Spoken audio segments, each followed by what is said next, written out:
Okay, this is my reading of Joshua. It is 97,684 words, and it is 152 pages long. I'm going to read from this. I enjoyed writing it. This is totally fiction. It has nothing to do with history. It has nothing to do with facts. It has to do with fiction, as I imagine life would be in these circumstances. So everyone should know if they come up with something that doesn't seem to be right, it is fictitious. So it doesn't have to be right. At any rate, I took a lot of liberties, but anyway, I am not the author. Some writers, I'll never win a Pulitzer Prize. I wrote these to entertain myself, and I like it. There's three parts to his story. This is Joshua, then there's Joshua's Way, then there's Juella Crossing. Juella was a love interest of Heath, who was his youngest son. He had three sons, but Sherman, Heath, and Cullen. Cullen was adopted, more or less. Cullen's parents were killed, and at any rate. All right, I'm going to start off here. This is Joshua after his family was killed, and it has to do with a group of Indians that were living on his land. He has quite a large plot of land. At any rate, here we go. First to move, first to die. He was somewhere in the grove of trees within Joshua's hearing. He sensed it, he felt it. A life force was not far from him.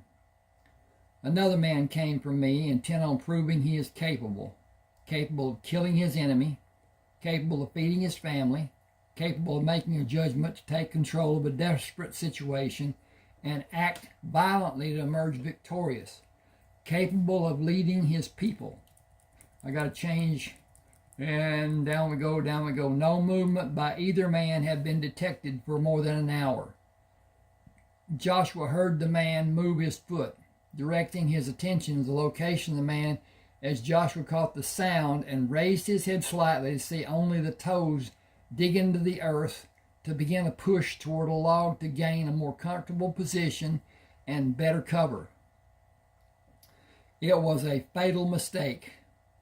As the man moved laterally, Joshua continued facing the man and moved away using his hands under his body with his knees bent while slowly and deliberately moved his feet.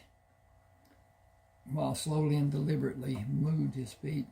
make that moving, and then it'll look better. Maybe, if I can get my cursor to work. Well, now, there it is.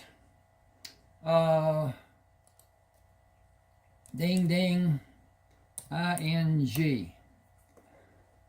Facing the man and moving away using his hands under his body and knees built while slowly and deliberately. Oh, bull. I fixed the wrong mood. Away and turn, ing. Now, it was a fatal mistake. As the man moved laterally, Joshua continued facing the man and moved away using his hands under his body with his knees bent while slowly and deliberately moving his feet, continuing to keep the tree between him and the assailant. Joshua knew where he was, where the man was. Joshua knew where the man was. Reprisal would be a silent and final attack. He judged the distance of his silent movements on hands and feet, moving backward until he continued facing his old position. The soft pine needles cushioned the movement of his hands and feet and allowed no sound. The man was still on his side, intent on Joshua's old position, peering under the fallen log. It was his second mistake. Joshua thought. He will not be aware of my advance from behind, and his attempt to evade the attack will be too late. It was his third and final mistake. Joshua slowly circled around the man's position, taking care to make no sound or commit an action that might bring the attention of the waiting man to the position Joshua was moving to. He did not look directly at the man. The man continued his vigilance of the area Joshua had been in, anticipating a blunder that would give him an advantage and cost Joshua his lifeblood by waiting to gain the superior position to attack from and give him the victory he sought. He was confident that he needed only one powerful strike to give him the prize he knew would soon be his to show the people. He was confident in his plan. He was overconfident. His total attention was focused on Joshua's previous suspected position. Joshua stepped around the tree, holding the blade in his raised hand, and threw the double-edged knife. He quickly brought the gun up ready to fire if the man made an aggressive movement. The man's head fell onto the pine needles, incapacitated from the impact of the knife entering his body, with his spinal cord severed just below the base of his neck. Joshua waited for a sign of life. When none came, he moved to stand straight. He was alone in the trees. The horse the man rode gave the only sign of life in the area. He could not merely discard the Indian's body, as he respected the beliefs of the Indians held. The man's horse was tied on the west side of the trees, but he refused to be led into the trees.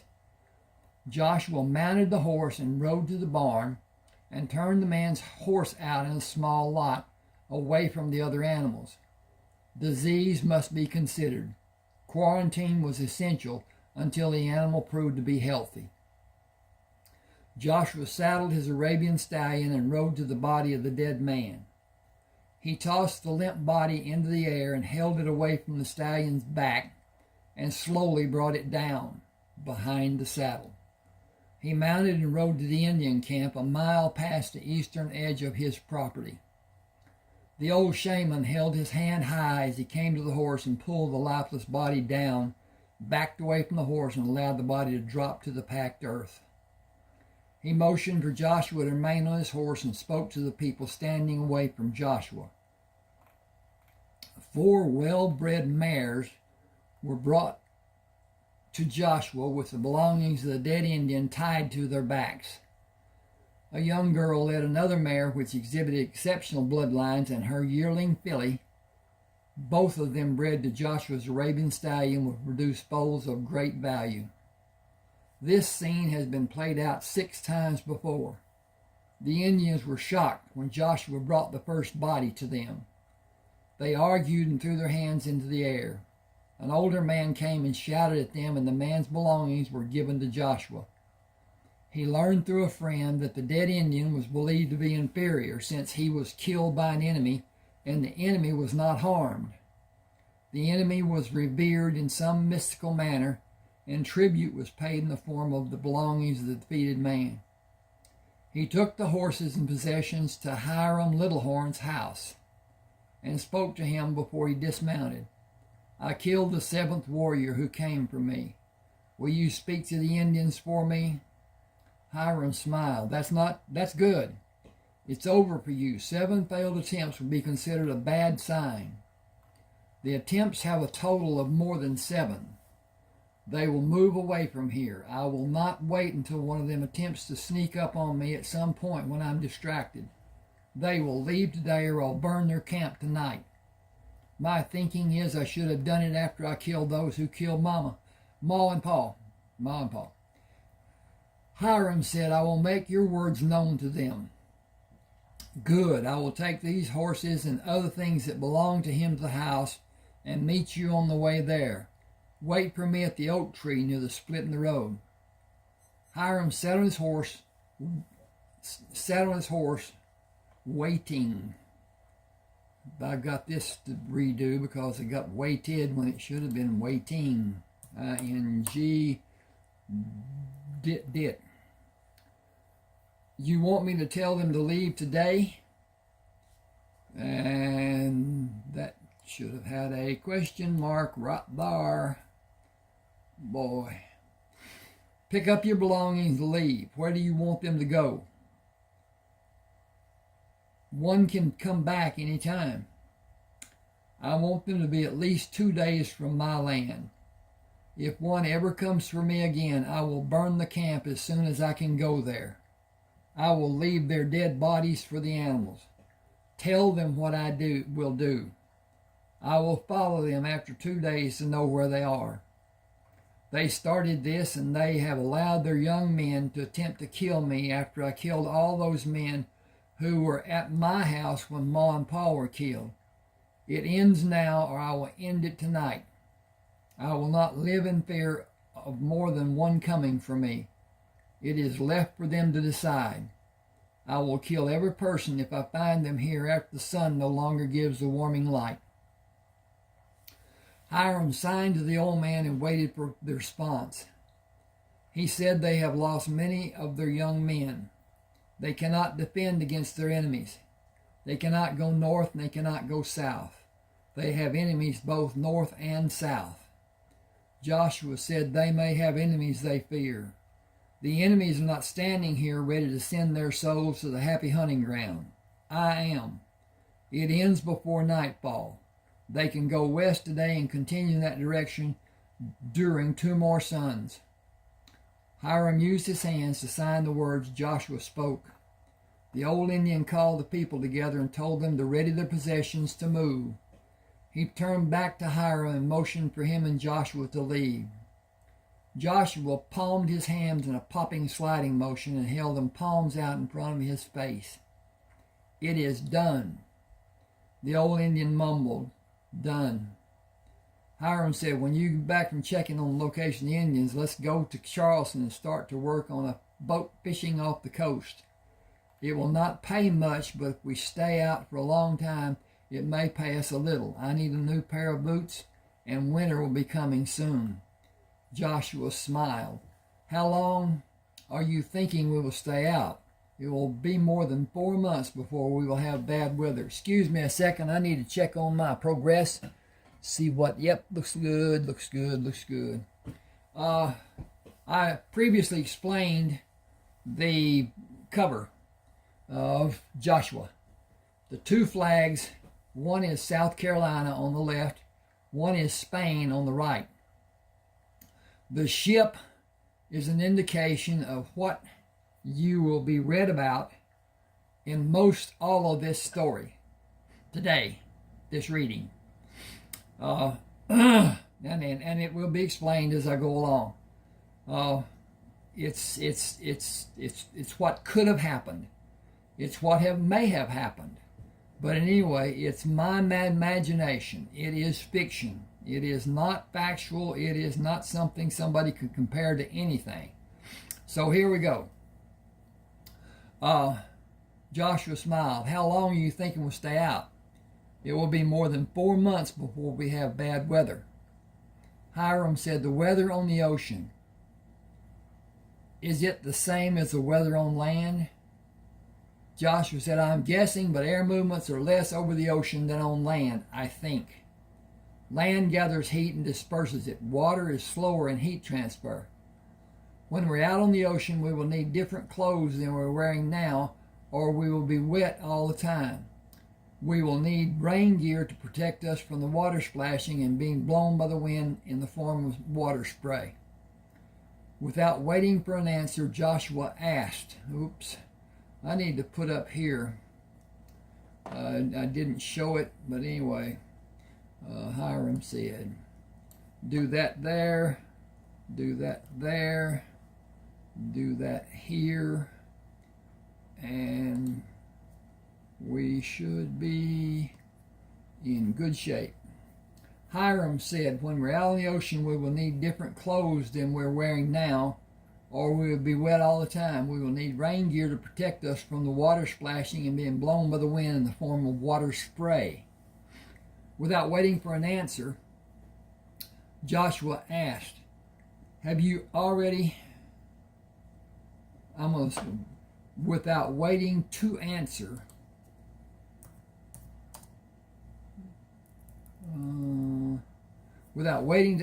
Joshua asked, "Have you already talked to someone about working on a boat to have pay for going on an assigned labor, us having a job?" Hiram said, "Marvin Lewis asked me to find a man capable of performing the tasks of the fishing boat and be on the pier ready to go out in 4 days. We leave long before daylight to be out where the nets will be lowered by sunup and come back in the afternoon. We won't stay out at night unless we don't catch enough fish to have a load to sell." Joshua asked, "How long do we stay out if we never catch enough fish? Until we run out of food to eat?" Hiram laughed. "No, we only come back if we run out of bait. I have only stayed overnight a few times." Joshua laughed. "Oh yes, bait for netted fish. How much money will we be paid?" Hiram said, "Bait for the fish we catch to eat while the nets are out. That is the only bait we need. We get $2 a load, and if the load has extra weight, we will get a percentage of the extra money. I usually got 15 or 20 cents extra. If you are lucky, we can make more than $20 in a month if we work every day." "Can we work every day?" Hiram said, "I have. The fisheries run every day of the week. We must always be careful because the deck is slippery when it rains. Still, we fish. When the weather gets bad, we don't go out." Joshua asked, $60 in 1 month seems to be a fair amount of money. I'm going to change this. I changed it and shouldn't have. Okay. TWENTY. $20 in 1 month seems to be a fair amount of money. Why will you and I be given a job so easily if it is that much money? Hiram laughed. "For more reasons than I can tell you about. You and I are the team who will manage the sails. You and I are the team on the side of the net to be windlassed into the boat to catch the fish. One side is pulled for a little while and tied off, and the other side is pulled the same and tied off until it is hoisted into the air to capture the fish. You and I are the team who will work to swing the boom around and release the fish onto the boat."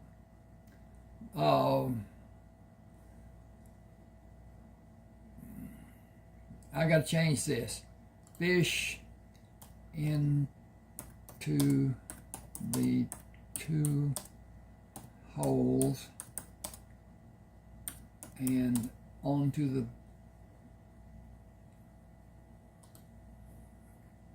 deck of the boat. Okay. Release the fish into the 2 holes and onto the deck of the boat. Then you and I are the ones to shovel the fish out of the holes and into the net to be taken to the pier to end the trip, to end our trip to the fishery. There we go. End that needs to be our, to be understood. End our trip to the fishery. He looked excuse me. He looked guilty. "We will only work about 5 months. That is almost every day for the whole time. Then the weather tells us when we can work or if we can stay in, or if we stay in. The only way for us to know is get up and go to the pier to see until it is judged to be time for the boat to be secured. Until next season." Whoa, okay. I didn't have that fixed. And now I do. "We will not be in Charleston the whole time." Okay, we will not stay. Okay, 1, 2, 3. We will not stay. We will not stay in Charleston the whole time we are working on the boat. We will not see our homes until the boat is secured for the time it waits to go out again. Most men will not work that way, especially married men. The work is hard. The hours are long. Sleeping is where you can steal a bit of time, and that time is not set. and as you said, we will wear protection. The net is let out as many times as it takes to fill the holes on the boat. Someone must always be awake to watch for problems like other vessels being too near. We take turns, and when you are free, that is time you'll be able to sleep. It is not the life for every man. It is not work every man wants to do or be gone for the season. 2 or 3 days lost because a man who quit has to be taken into port is a harmful thing for everyone concerned. When that man is gone, another man must be found. I know I will stay out. I have faith you will too. Joshua said, I will. I will see it through to the end. Oh, we got a repast here. And then we're going to go from them talking to, which it'll be apparent, them being on the fishing boat.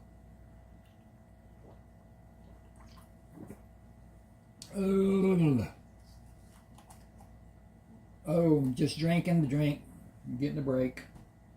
Thanks for your patience. The fishing boat was not as small as Joshua earlier imagined it to be. The mainmast stood 26 feet off the deck, and the second mast was 20 feet tall. Climbing the net of the mainmast, Hiram watched as Joshua climbed the line hand over hand to the top of the netting and helped Hiram with the sails. Hiram shouted, I wish I could do that. Joshua said, I have climbed ropes since I was 3 years old. It involves balance and timing and strength of hands and body and willing your body to tolerate the stress, willing my body to tolerate the stress in my younger years.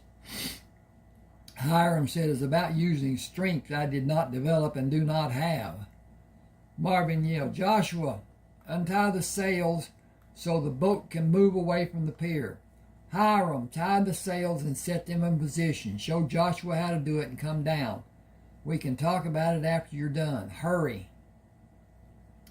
Joshua untied the sail and allowed it to drop. With the rope looped over the spar, he held on and moved down to the lower sail and untied it. Swinging to the starboard side of the fluttering sail, he hooked his foot on the lower spar to remain in place and grasped the outer edge of the sail and worked down the edge to pull the bottom of the sail tight and tied it. Working across the bottom of the sail to the port side, he pulled the sail back until it billowed without having a fluttering movement and secured it. He lowered his body down the rope to stand on the deck. Sails are all secure. Do you have a course plotted and charted? Marvin said, I know how to get where we are going. You set the sail by yourself. I have never seen it done like you did it. Most men untie to catch the lanyard and let the sail go, and wrinkles and creases stay in the canvas. When you let it go, the canvas straightened out like it had been ironed. Have you been on a ship before? Joshua said, my father taught me about sailing. Marvin laughed. How did he teach you about sailing without being on a ship? Joshua said, conditioning my memorization. Excuse me a second, I got a tickle. It's almost summertime in East Texas, and there's all kinds of stuff floating in the air and whatever. Marvin asked, what did he... Okay, condition. He taught me while I concentrated on listening for sounds to distinguish one sound from another. He used repetitive instruction, and I mentally absorbed the precepts he taught. Marvin asked, why did he do that? Joshua looked out over the bow. To fully develop my senses. Marvin said, can you steer a boat? Yes. Do you want me to take over for you? Marvin said, I have things to do below and check for problems with the boat. You can steer by sight until the boat clears the buoys at the opening of the harbor. Set a course going straight east. If I'm not back when you want to be relieved, tie the wheel and find me. Be certain there are no ships around, and be certain the boat is safe when the wheel is left unattended. The boat passed through the mouth of Charleston Harbor, and for more than an hour Joshua steered the boat to a straight easterly course without deviation before Marvin and Hiram came back on deck laughing. Hang on a second, give me a minute.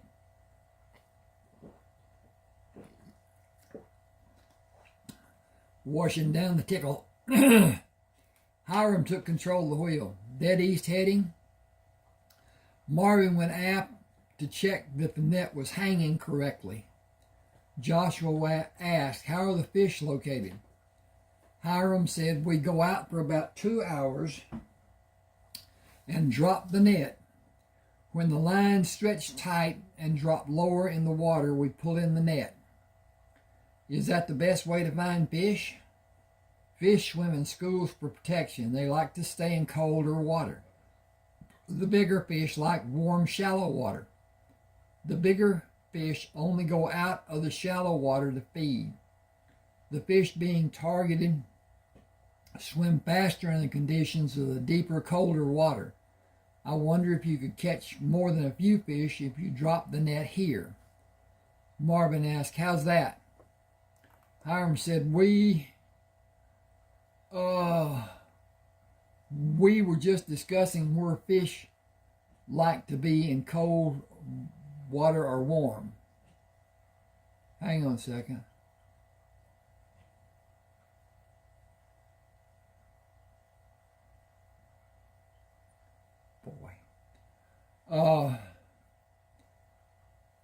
Okay. Hiram said, "We're discussing where fish like." Marvin said, "That is something I know nothing about. I never had another fisherman talk about it. We help each other because every one of us is afraid that if we are not able to help each other catch fish, the fishery will close and go somewhere for a better profit. Is there some theory about how or where the fish might be found?" Joshua said they like to stay in colder water. Marvin looked uncertain. Why would they do that? "For safety. The big fish come into the deep water to feed and is colder and heavier than the water they normally stay in to enjoy the warmth. They cannot swim as fast as they were able to swim in the warmer water. The school can move away and only the fish on the outside of the school will be exposed to the pursuing fish." Marvin said, "Even if that is true, how do we find them?" Hiram asked Joshua, Go into deeper water?" "Yes.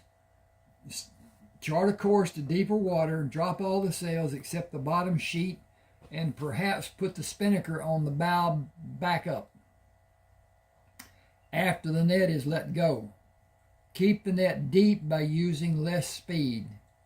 The fish will sometimes confuse the net with protection and swim into it rather than having the net snare them. Snaring is not highly effective. All the trailing fish will push the leaders who have started moving into the net and trap all of them that the net will hold." Marvin said, "Can you chart a course to deeper water and chart one back to Charleston?" Joshua asked, "Do you have tools and maps and charts I will need?"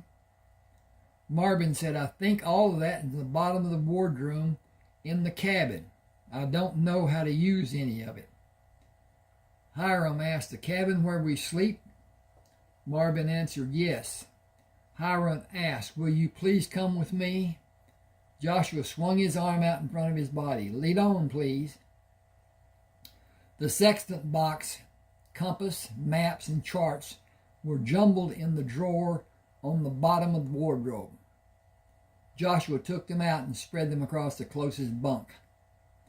"First, to find our location and see where we need to go to have a fair chance at finding fish. Too shallow and they will not stay there. Too deep and they will not go there."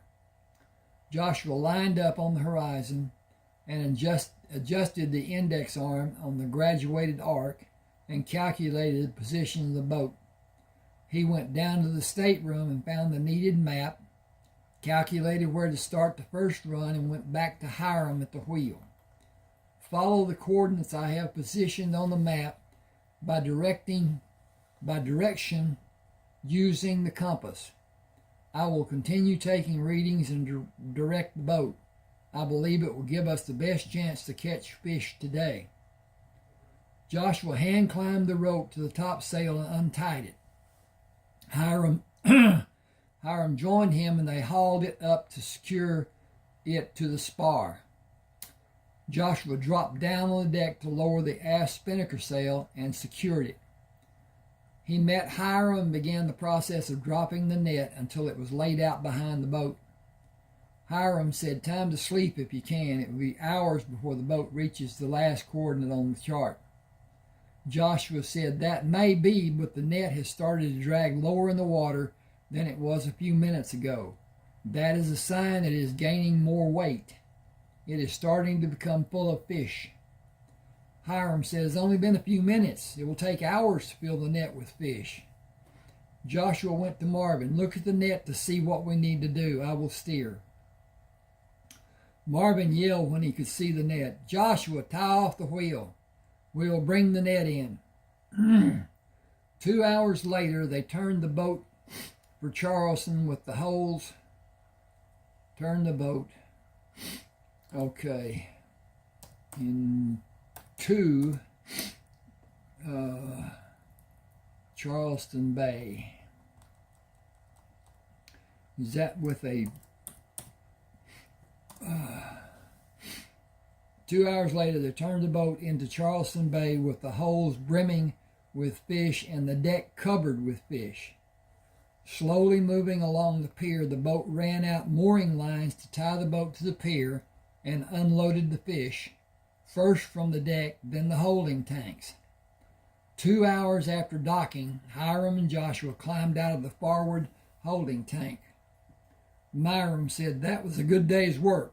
What do you two want to do now?" Excuse me.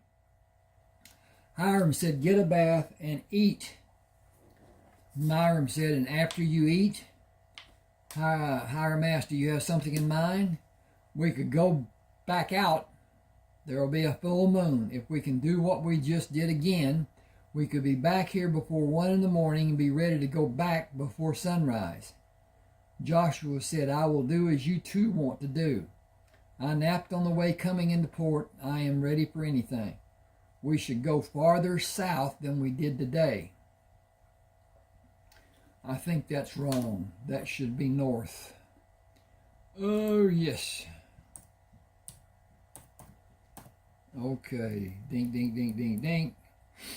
We should go farther north than we were today.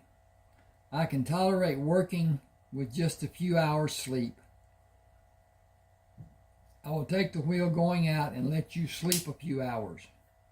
Marvin said, "The men at the office jokingly asked if we had filled the boat with fish before we left and only turned around to bring them back. They asked if the net was even wet. Nobody has ever made a load as fast as we did today. They were not ready to receive the fish because the other boats left after we did, and the men in charge of this fishery had to go out to find the men to tell them to come inside to work." He held out the cash he was given for the load of fish. "Let's get fresh clothes from the store and leave these to be washed. Go to the hotel, have a bath, eat, take the money to the bank to make a deposit, and go back out. This has turned into the best day of fishing I ever had, and it is not over." Got a break. Sis actress. Joshua stood with his hand on the line of the fish net, judging the tension. He felt it begin to pull as the weight increased. Soon it was pulled straight out from the bow of the boat. "It is time to bring the net in. I will haul sails while the net is being pulled." Joshua pulled the sails up and tied them, then looked at the back of the boat where Marvin and Hiram turned the windlass on the port side of the boat to bring the net over the stern of the boat. Going down to the deck, he took Marvin's place at the windlass. "Could you and Marvin pull one side of the net while I pull the other side?" Marvin said, with the boat moving, it has too much weight for the windlasses. It will pull both of them out of their anchors. The boat must be stopped. Joshua climbed the line again to haul in the remaining sails and allowed the boat to be pulled by the net to stop its forward progress. The fish in the net were dumped until the holding tanks were filled and the extra fish covered the deck. Marvin maintained a course for Charleston Harbor. Okay, I need to go back up to Bay and get out of okay, in the Charleston Harbor, Harbor. That way I don't have to hold. Anyway. They just went into Charleston Harbor.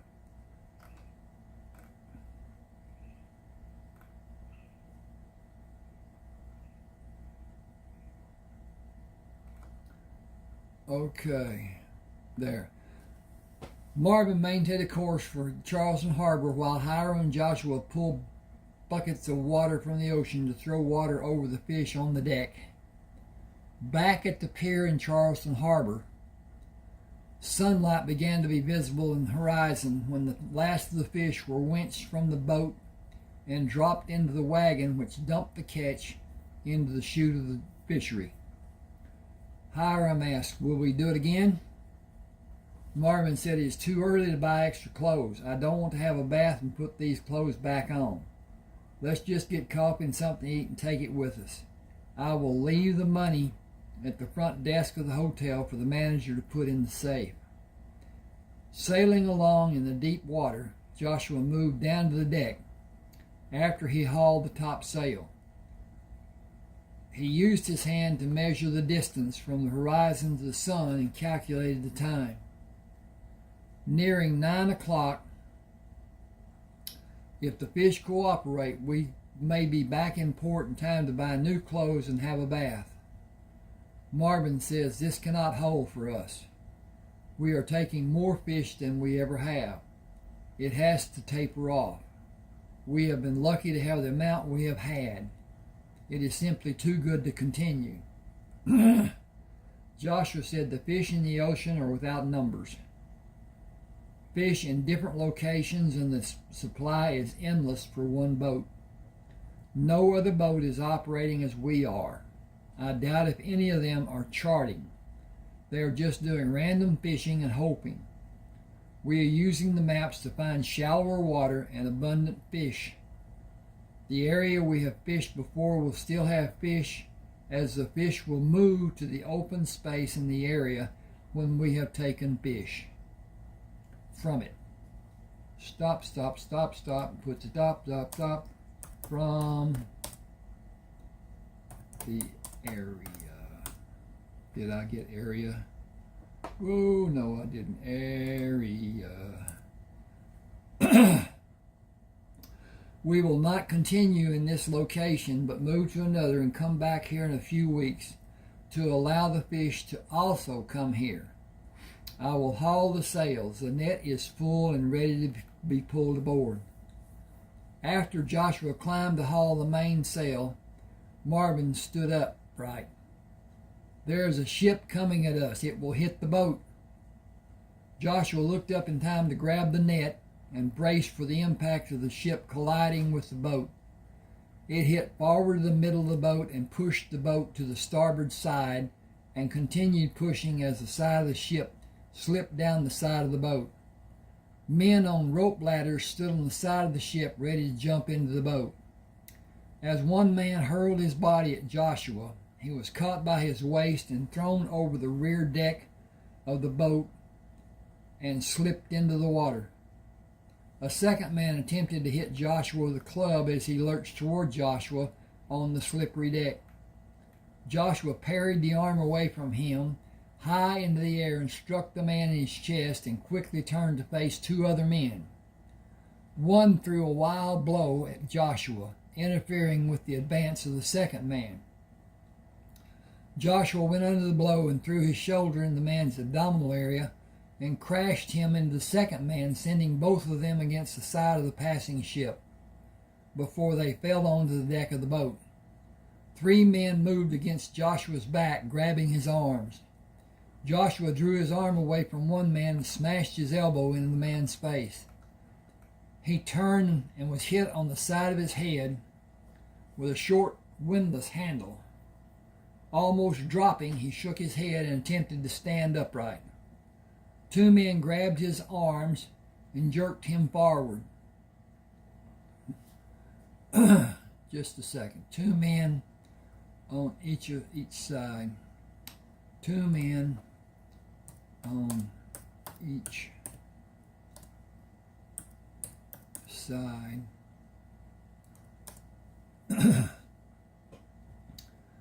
Two men on each side grabbed his arms and jerked him forward. I think that doesn't need a... 2 men on each side grabbed his arms and jerked him forward. He braced against one and threw his body against the other. The windlass handle hit him much harder a final time. The attacking men tied a line around Joshua and lifted his limp body onto the deck of the ship and carried him to the aft storage locker, dropped him inside on the deck, and locked the door. Becoming aware, I've got to have a space, he determined the stench he smelled was his own doing. He felt the back of his head where the painful throbbing seemed to begin. Oh, I should put emanate, but that might not be good to do. Anyway, begin. He drew it away when he felt wetness. There was a sliver of light high up on the wall above his outstretched fingers. It was bright, and judged by the direction it indicated, the time of day was afternoon. The sliver of light was moving as the floor he carefully stood up on was moving, up and down and up and down. The fishing boat he had been on was captured after it was struck by the ship. He slowly came to understand he was imprisoned on the ship. Realizing where he was became apparent to him due to the movement of the floor he stood on. Only a big ship moved like this one is moving. The small fishing boat was tossed around and required our holding on to something when we were not fishing. The pull of the nets made it move with the swell of the ocean waves. The bow of this ship crashed against the small boat and pushed by before the grappling hooks were heaved across the boat and the pirates pulled it to the ship. They came down rope ladders to the fishing boat and took me. I fought without a weapon until 3 of them... Nope, that's not right. I gotta find my cursor here. Okay. F-O-U-R, not 3.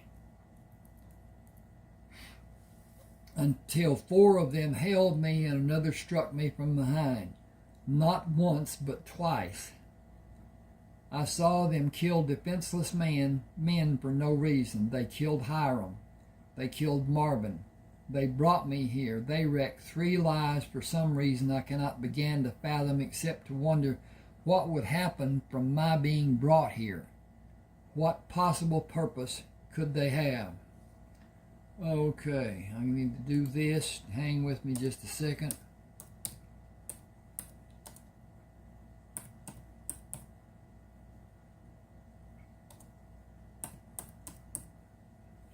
Okay. What possible purpose could they have? To be a slave? I stood unsteady on my feet in that dark hole. Okay, I need to put this. Ding, ding, ding. This does not need to be.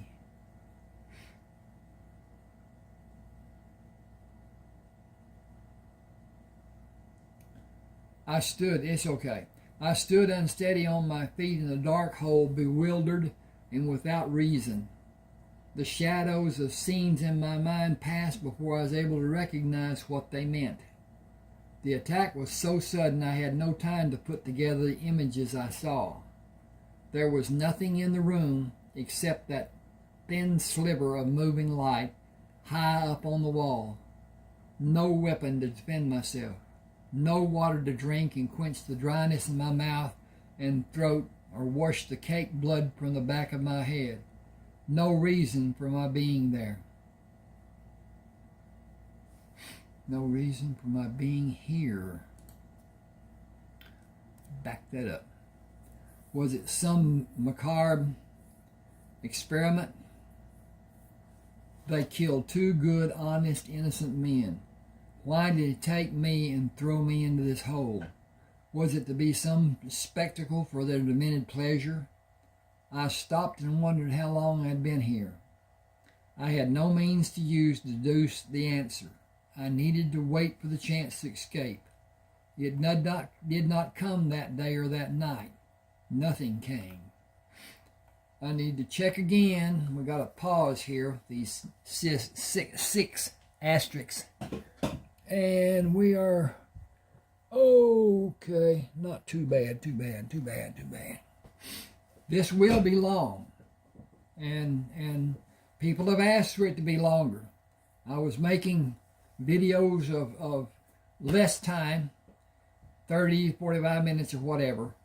I was thinking or told or whatever that YouTube had a length of time that was relegated, and so it had to be within that length of time. I didn't know what the length of time was, but at any rate, I found out they don't care. The longer the video is, the more ads are put into the video. So this can be anything, but mostly this is done for people who are doing whatever and can just take their phone, put it in their pocket, or have it nearby or whatever, or the reading device, whatever, phone, tablet, computer. At any rate, they can enjoy the reading and not worry about holding everything, doing whatever. They can just do whatever. Anyway, all right, here we go. Sunlight bathed the room when the door was suddenly jerked open. Come out. Do nothing more than come out. The deck was crowded with dirty, haggard men of every description, but none of any character. These men were thieves and murderers, rogues following orders to gain plunder from untrained and outnumbered men. Okay. I stepped out on the deck and buckets of water were thrown on me from the left and right. To my relief, some of the stench was removed and I had a taste of fresh water, enough to moisten my mouth and throat. A tall man with a withered left hand said, "Come with me." The men moved aside, allowing him to walk across the deck to a hanging line. Go up this line by using only your hands.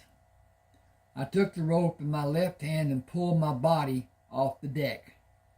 The rope was strong, and I reached higher to grip the rope with my right hand and pulled again, over and over, until I reached the netting. He shouted, "Come down the line, but don't fall. It's over the side with you if you ever fall. Today or any other day, now or ever." I had no chance with all the knives being held by all the men. I could do nothing but wait for my chance to present itself in the days to come. I had every confidence it would eventually. Slowly I moved hand over hand down the line to stand on the deck. Go with Jasper. He will show you what you will do and tell you what you will not do. You have but one purpose. Actually, you have two. One will require effort, the second will not. Work or die. Do what you're told or die. Jasper started walking away. Come with me. I followed him to look inside a tiny room with a table covered by a dingy gray cloth, which I believed was once white. It had only a single chair. Jasper said, "Stay outside and don't come in. Don't ever come in. I will get a cake of lye soap for you to wash, only a little. No such thing as a bath here. In a little while you won't care if you're dirty or not.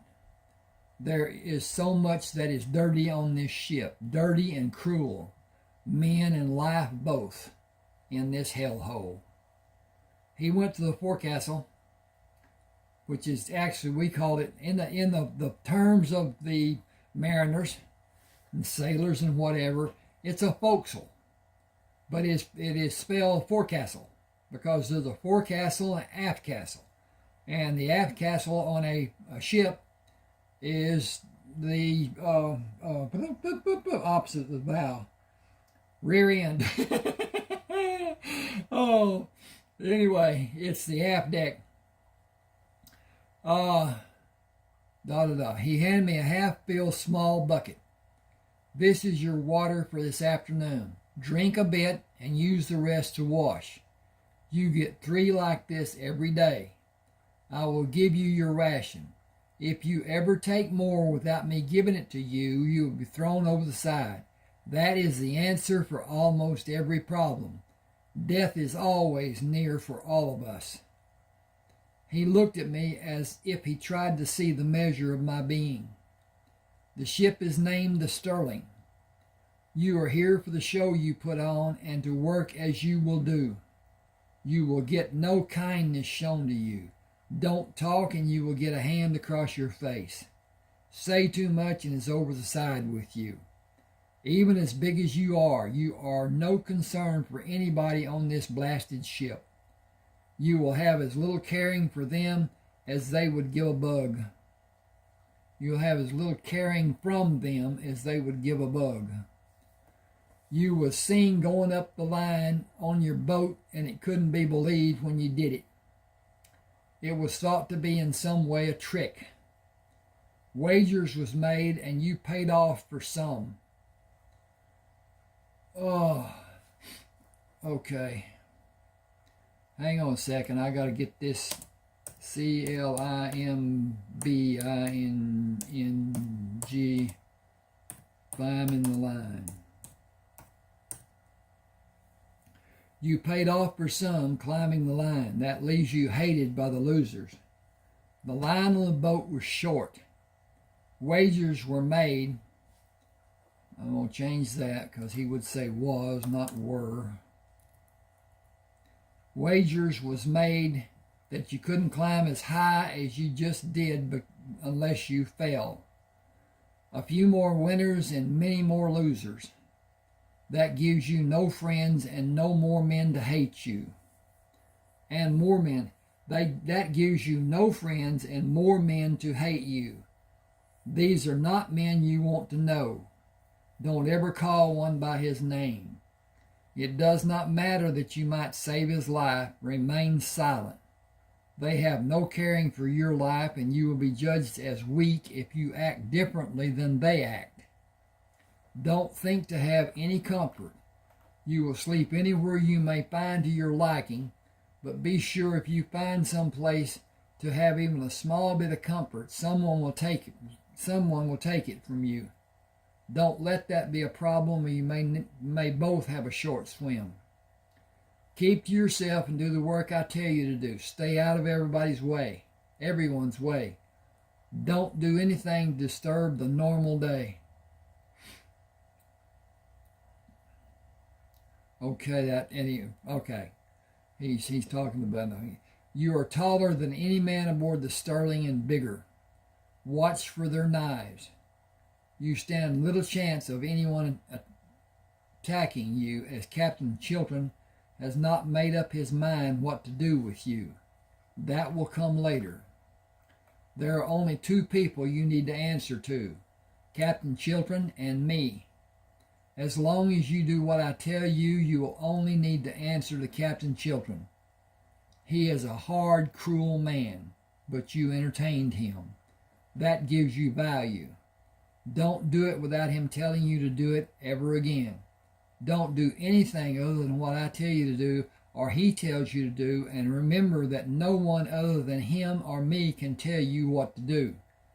There's only one man on this ship that has any privilege. Pascal Horton is the navigator. He does not do anything that will possibly harm him. Oh. Yeah. Okay. If there's any danger for him, he goes inside and stays there until the danger is over. There is plenty of danger on this ship. They steal from other ships we meet.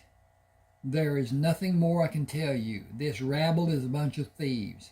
That is all they live to do." He suspiciously looked around the deck. "Well, that, and cheating and lying and killing. Drink and wash. You have been on the ship long enough that you missed your morning water. I'll give it to you to clean up a bit. Tomorrow you only get the regular ration. I may get a little consideration, but no privilege. Captain Chiltern tells me what he wants done, and I see that it is done. He does not care how I do it, but he expects me to do as he commands. Every man on this ship is afraid of him for good reason. You better hope you never learn why. You will not be in this world long when you do. The men who attacked me on the boat, those that I fought, I threw one in the water, and I remember 3 others. Just a second. I got to change this because I changed that. 4 doesn't have 2 4s in it, does it? At any rate, are they on the ship now? You need not be concerned about them. Captain Chiltern runs this ship. Nobody does anything without his ordering it to be done, even in secret. Nobody will chance his anger by doing anything against his wishes.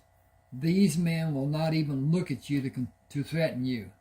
They were not able to do as they were instructed. Those men.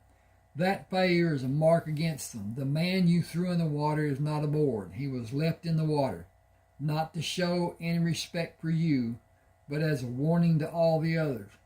Failure is not tolerated on this ship, not ever.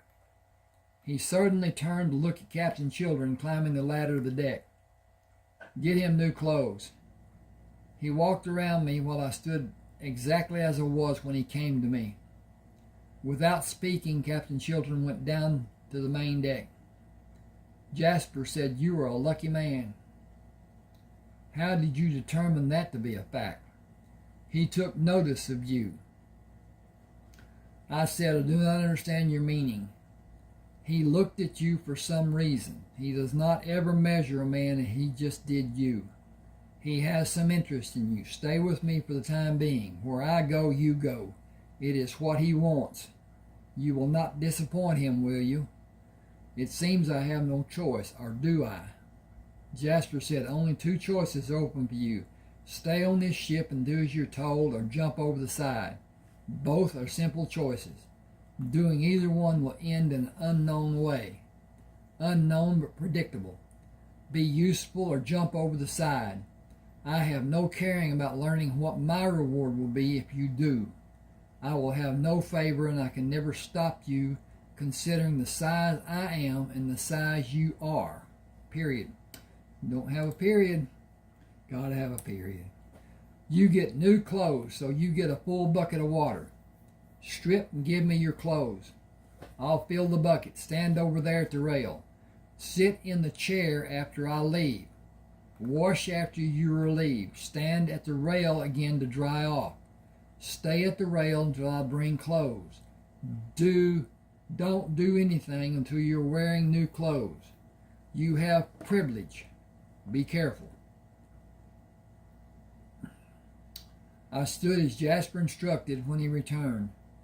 I could do with a shave. Jasper said, "When you are ever off the ship, you can shave. There are no razors aboard. No one is allowed to shave aboard this ship. Put these clothes on and come with me." Jasper led me to the galley. "Tresner, give him something to eat, a full meal. Captain Chiltern's orders. He will have one full noon meal every day. Bread and drink for the other meals." Jasper took a mug of tea to the table, partially hidden from the sun in the shadow of the railing. I joined him. "Did Captain Chiltern order me to have some duty?" "You are to have duty in the sail crew. Climbing the rope gives you an advantage, as you will be in a working position long before the others.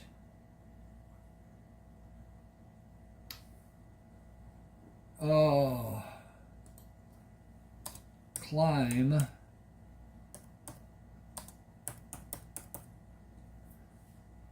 you will be in a working position long before the others climb there. He watched you haul sails and drop and set them without help. He believes you'll be able to instruct the sail crews to get them to work better. Don't fail to do what he expects. I am guessing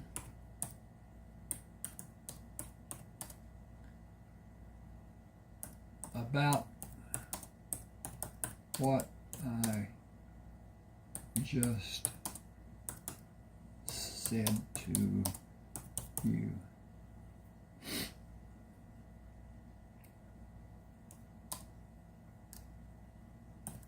Hold that in your mind.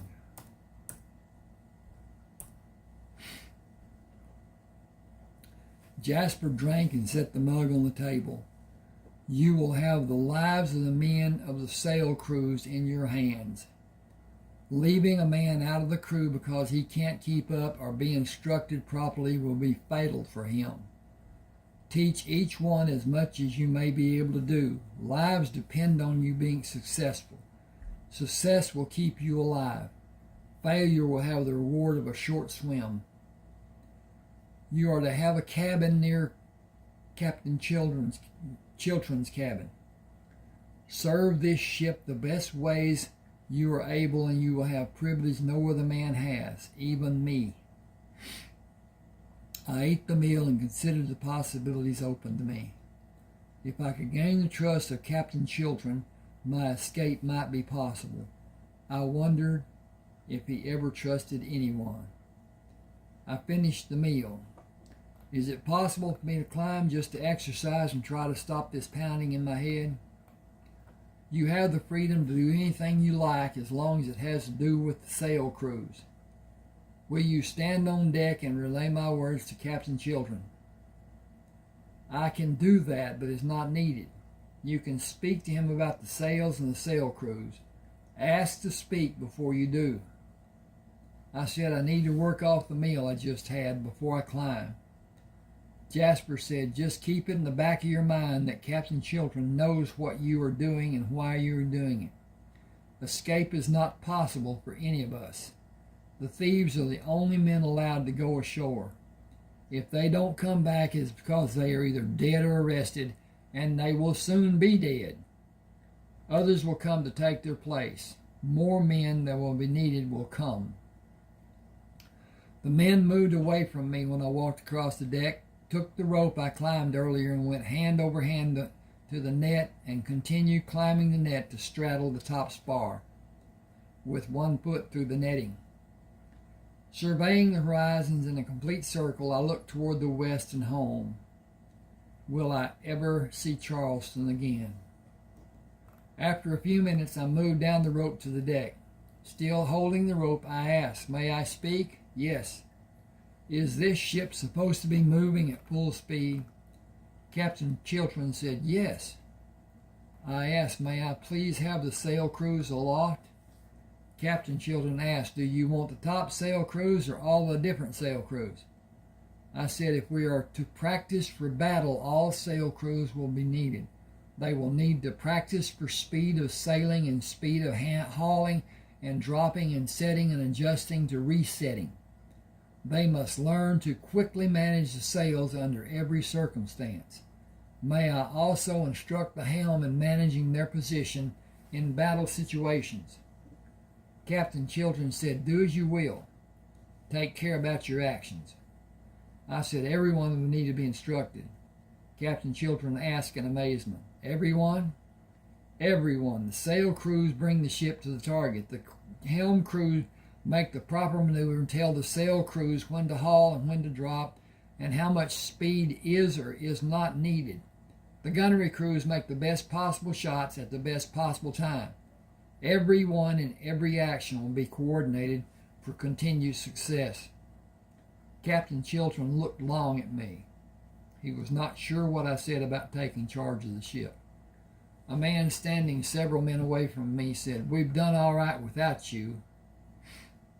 I did not acknowledge him. "May I be excused?" Captain Chilton said, "You will show the crew how to improve. You will show the helm how to improve. You will show the gunnery crews how to improve. Trickery of any sort will be rewarded with a trip over the side." He paused and glared at me. "If they do not improve, and I'm saying all of them will improve, you will have a fine swim. If your instructions anyway and attempt to fool anyone, you will have a fine swim." I pointed up. "Look at the sails. They are fluttering in the wind. They are not set properly for maximum push. The ship does not have spinnaker sails. This ship is slow and the crews are not skilled. Give me permission and I will make this ship one of the best on this ocean. You threaten me with water if I am not successful. Will you also reward me for greater successes?" Captain Chilton looked up at the sails and called, "Ramirez, come here." Cesar Ramirez, walked swiftly to Captain Chilton, stood before him, and remained silent. Captain Chilton asked, "What is a spinnaker sail?" Ramirez said, "I told Shelley about how we need them, and he told me to mind my sail making." Captain Chilton said, "Shelley was killed in our last battle. What is a spinnaker sail?" Ramirez said, "It's a sail anchored to a mast, top and bottom. The top is anchored by a long line. Let the sail move up and down. The bottom is anchored to a small spar and moved to catch the wind. The ship has room for 4 spinnaker whales." I got a spinnaker whale.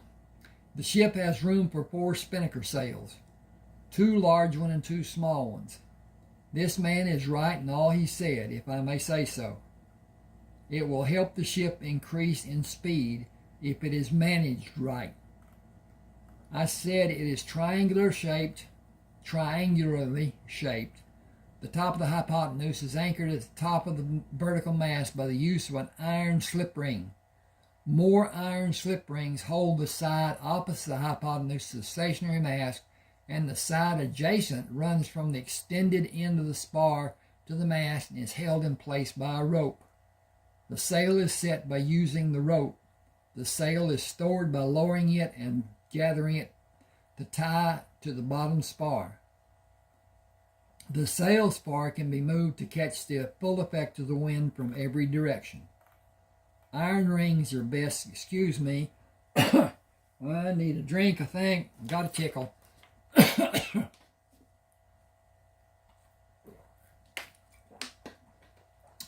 Hope you're enjoying hearing this as much as I'm enjoying reading it. This. I won't explain that. Anyway. Iron rings are best to allow the sail to be taken in and reset when the process is needed. Ropes in place of the rings will function, but not as well and not as fast. It is less efficient, but the sail is sometimes held in a stationary position without the use of rings or ropes, and it is controlled by pulling it against the wind, stopping when the sail is taut and the wind is no longer moving the sail. Without the rings or ropes, that action is sometimes impossible to do with a small sail and completely impossible with a large sail. Excuse me just a second. Okay. 8, 12, so 9, 40.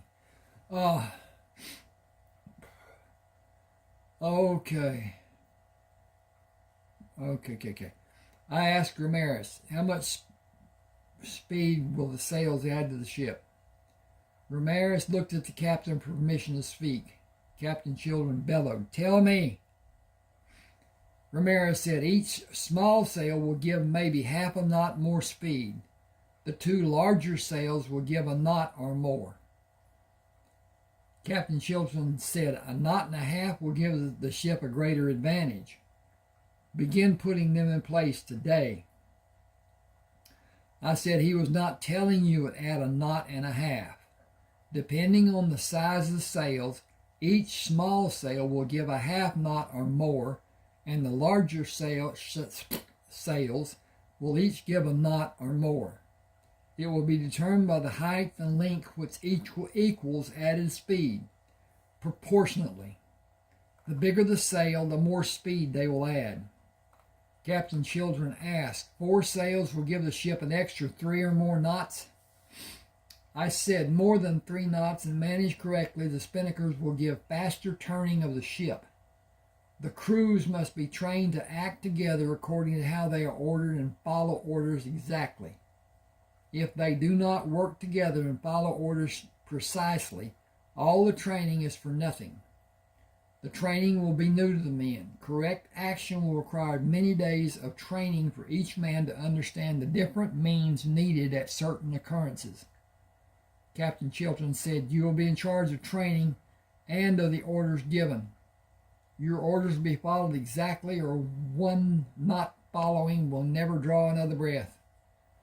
I will not ask that a man be punished if he is only failing. If the case is such that he is attempting to stop our progress, I will agree to your judgment. I will not train a man to die for lack of intelligence or reactions. My speaking Captain Chilton angered him. I will allow you that one chance to help a man improve, but he will not be allowed to cause a failure. I will know the abilities of all the men in 6 hours. Captain Chilton said, order the sail crews as you see fit. I yelled, sail crews, do not try to be first going aloft. I will be waiting for you, and I will watch your progress. Go safely and help each other in every way you can think of. The quality of your lives depends on each man helping the other men. Go aloft now. I will wait for you to join me at the top sail. I pulled down the line and hand climbed to the top mainmast spar. 4 men came up the nettings of the spar. Are there only 4 men in this crew? None of the men spoke. The first rule you will always follow is communication. You will speak to me now. Every one of you will speak to me now. I shouted, all sail crews, your main objective at this time is to talk to each other, to coordinate what you're doing, to be able to do it proficiently and orderly.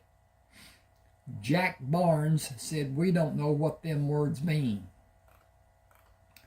Proficient means doing something expertly. Coordinate means to come together in unity. Does everyone understand? No one spoke. I was becoming angry. I want to hear all of you talk to me, answer, and always feel free to speak to me. You cannot work in a crew and not speak. Everyone needs to know what will be done, how to do it, and when to do it together. You can only do it together or it is a failure. If you do not speak to each other, it is already a failure. Each of you tell me your name. Everyone yelled their name at the same moment. That is better. I have no caring for being here, but I do not care to be killed by a successful attack from a lesser ship, attended by an inferior crew. Work with me and learn how to operate the sails, and I promise we will be victorious ship when the smoke clears after the battle is over. At the very least, we will live another day. First, set the sails. Draw the slip side in to stop the sail from flapping. That gives the best push of the sails. It makes the ship go faster. I watched the crews perform their duties and shouted, all sails are now full. Go down to the deck and we will begin training. Hang on a second. I got to check again. And I think. Boy, I like that book cover. That is so neat. It's a gaudy looking old ship, isn't it? They were magnificent. They were not pleasurable. You can't even understand what it means to have sea legs. I was on an icebreaker in the Navy. It has a round bottom. It does not have a keel as ships have. It had a round bottom because it was an icebreaker. The round bottom helped it when it struck ice, and that's what it did. It hit at a pace, it backed up, it hit again. and it did that, breaking the ice. It had a, I don't know what you would call it, a hook at the bottom under the water that stuck out prominently. It had several feet of concrete and steel reinforcement in the bow. When it struck, the metal did not give, and the concrete did not give. And when you look at ice, ice is hard. And when you come back and take a shot, 40, 50 feet, whatever, 100, whatever, it hits and it rises above the ice as the bow of the ship is cantered, whatever, and then the hook with a knob on it breaks into the ice also. And so I don't know the depth, but one day we broke 30 feet of ice. In other words, the ice, when it was on the top of the other ice, after it came out of the ice, set above the handrail on the icebreaker, making it about 30 feet tall. So that ship could break ice that was around 30 feet deep. It was not a pleasure to be on that ship. It rolled out in the ocean terribly. It was something else when you was breaking ice. Now, a skip of ice, maybe foot and a half deep, just chugga right through it. Nothing to it. It was powerful. It had two large screws, propellers. It had two large, a large electrical motor turned those screws. Each one had an electrical motor.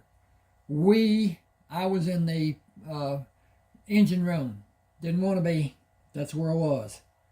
And they are two 10-cylinder opposed piston Fairbanks Morris engines that have a generator, electrical generator, on the rear that the shaft turns. Noisy. You can hardly hear anybody when he's right up against your ear speaking to you. But at any rate, cold. The uptakes, they call them, brought the air down because those engines needed a lot of air. And so whatever the air was outside was what the engine compartment was. And if it was cold when we were in the ice, you had to dress warm. And it was just not. It was just not. I got a story, but I won't go into it now. Okay. Do all of you have changed sails when the ship makes a turn? No one offered to speak. That will be the second point we will work on. First, did everyone see how to set the sails for maximum pushing power of the sails? The sails pull on the mast, but they push the ship. Everyone looked around for someone to speak. I guess the first thing we'll work on is speaking. You will need to speak to each other when you're dropping sails and setting sails and when you're hauling sails. You will need to speak to each other when you are ordered to make those changes. The fact that we are able to voice our thoughts is the defining characteristic which sets us apart from the animals. I looked at the slackened jaws of everyone on the deck. We can talk. They cannot. It makes us superior to the animals in that sense. Now, you're going to pretend to haul sails. Hauling sails is done to allow less speed. It is key in the ship making a turn. A ship under full sails will not turn sharply or quickly. The rudder makes that maneuver. The ship is moved by the sails pushing it. It will have less speed when the sails are hauled. The helm will lay over to the side that is desired. The spinnaker sails will make adjustments to catch the wind to assist the ship in making the turn when they are in place. The act will be performed by hand, and the crewmen will continue placing the sail where it needs to be by hand until the sail is secured for normal sailing. The sails are hauled for two reasons when the ship is turning. First, to allow it to make the turn, and second, when the ship turns, the sails will lose the wind and may even stop the ship's progress by being down and catching the wind coming against the sails instead of pushing the sail from behind. Everyone, the word simulate means to pretend. We are going to simulate the process you will do to turn the ship and set sails to gain maximum speed for the ship to move in the precise direction that is needed. You are going to practice until everyone is able to do the same thing at the very same time, over and over, until you will be able to do it with your eyes closed. An hour later, I told the men to relax and think about what they had learned. I went to Captain Chiltern.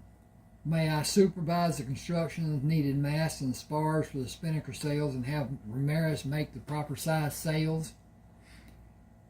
He answered, there is no material for that. As soon as we can get into a port to get them or find an island to cut them, it will be done.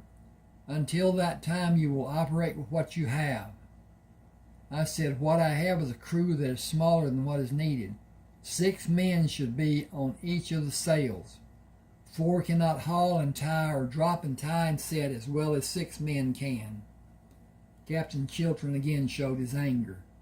You will instruct the 4 man crews, and they will do as you tell them. See to it. When you have time, instruct the gun crews. We will be back in the ship lanes in 3 days. Have everybody ready. They will be ready. I need to instruct the helm crews and see what needs to be done for the gun crews. Does the ship use exploding cannonballs? They are too dangerous.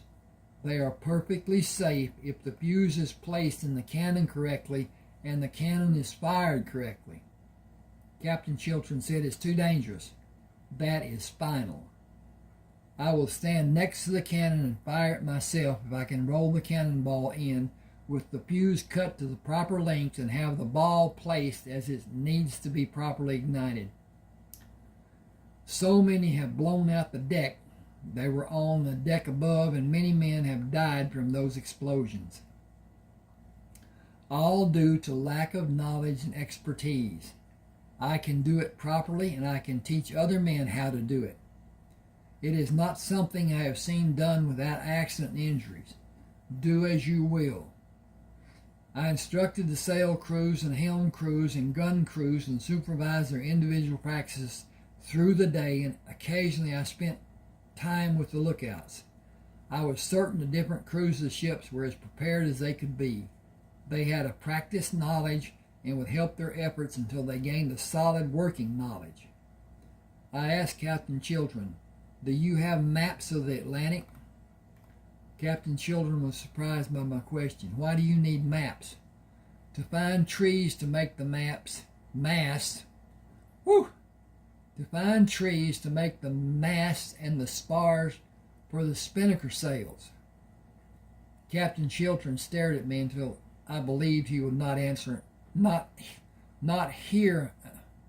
would not hear an answer. Whew, that's a sentence. There are none aboard this ship. I said I might be able to find maps on one of the ships that we will engage, that will be engaged. Captain Chiltern said, you are not going on to another ship. You will direct the crews and remain on this ship. How do you know about maps of the ocean? My father taught me how to navigate, to chart and read a map. There are islands scattered across both Pacific Ocean and Atlantic Ocean. If it is not known where they are, it could be a hazard for the ship, as the ship may be traveling toward the island and it not be seen and have the ship turned in time to not run into the island or it might find the island during the dark of night. We can navigate to the islands and navigate to miss the known islands. Captain Chiltern said the ship's best problem is carrying enough water for everyone. Biggest problem. It is never enough and must be standard rationing. Men are not easily ordered when they are hungry or thirsty. I will instruct the men boarding the other ships to look for maps. The islands may have fresh water, and we need a home base that one of the islands may give us. Do not ask to leave the ship again. I want to see how you navigate. Do you know the use of a sextant? Since I was old enough to hold one steady. Captain Chiltern asked, can you read and write? Yes, can you? Captain Chiltern glared at me. I have never had anyone who was able to teach me.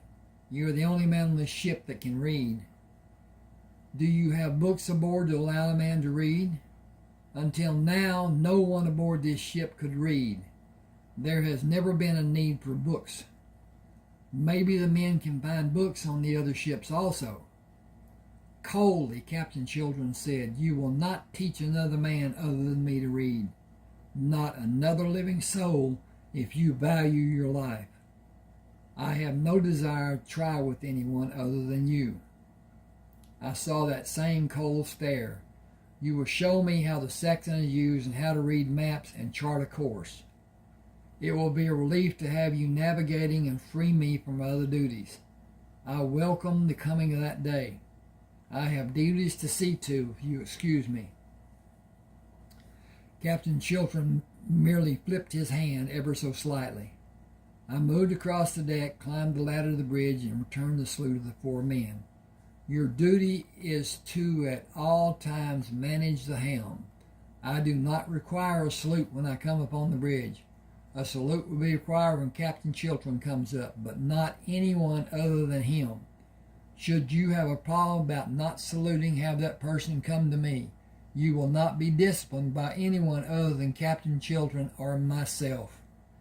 I turned to the helmsman. Is the wheel quick to respond, or does it feel loose? It is quick in response and solidly anchored, sir. I observed this man several times and appreciated his quick action. What is your name, please? Antonio, sir. I asked earlier there was another man handling the wheel. You are much larger than him. Are these men the crew you normally stand duty with? No, sir. Thomas asked me to relieve him. He's not feeling well. Did he see the doctor? Antonio said, there is nobody aboard this ship who will tend to anyone with a sickness. There is no one who will give aid, or is no one who has the ability to tend to a person who is ill or injured. Antonio said, neither of those two. I said, that is a condition that needs to be remedied. If a contagious disease is introduced to the crew from one of the ports the ships visit, the crew could all become ill, and without some form of medical help, many would possibly die. A doctor is needed. It is a need that should be addressed with all haste. Antonio said, I will make inquiries when we tie up next time, with permission from Captain Chiltern. I have no permission to leave the ship. I will ask him if it can be done.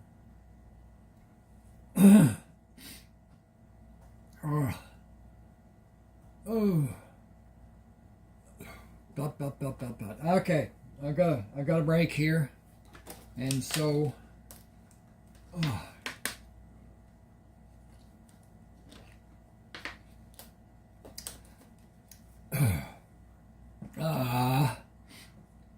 And approaching. Also, if you enjoyed this, please subscribe to my channel. Hit the like button. Leave a comment. That would be so helpful. The first two, the subscription and the like button, is what the process that is used by AI to evaluate the interests of the person who is listening to this video. Also, if you will, anytime you're listening to my videos, If an ad comes up, please just disregard it. Do something that you need to do or whatever. Let it play out. I make a little bit of money when that happens. It's not a lot. It has changed in the last, 4 months, down from quite a bit that was made by other people. I was not monetized at the time. I am now with this channel. I have another channel that is an ebook channel. This started out to be an ebook channel, then it converted into a coin channel, then it went back to being both coin and ebook. Now it is basically ebook, because the coins that I already have made videos about them. They're all short. They're not lengthy. They're only to show the coins.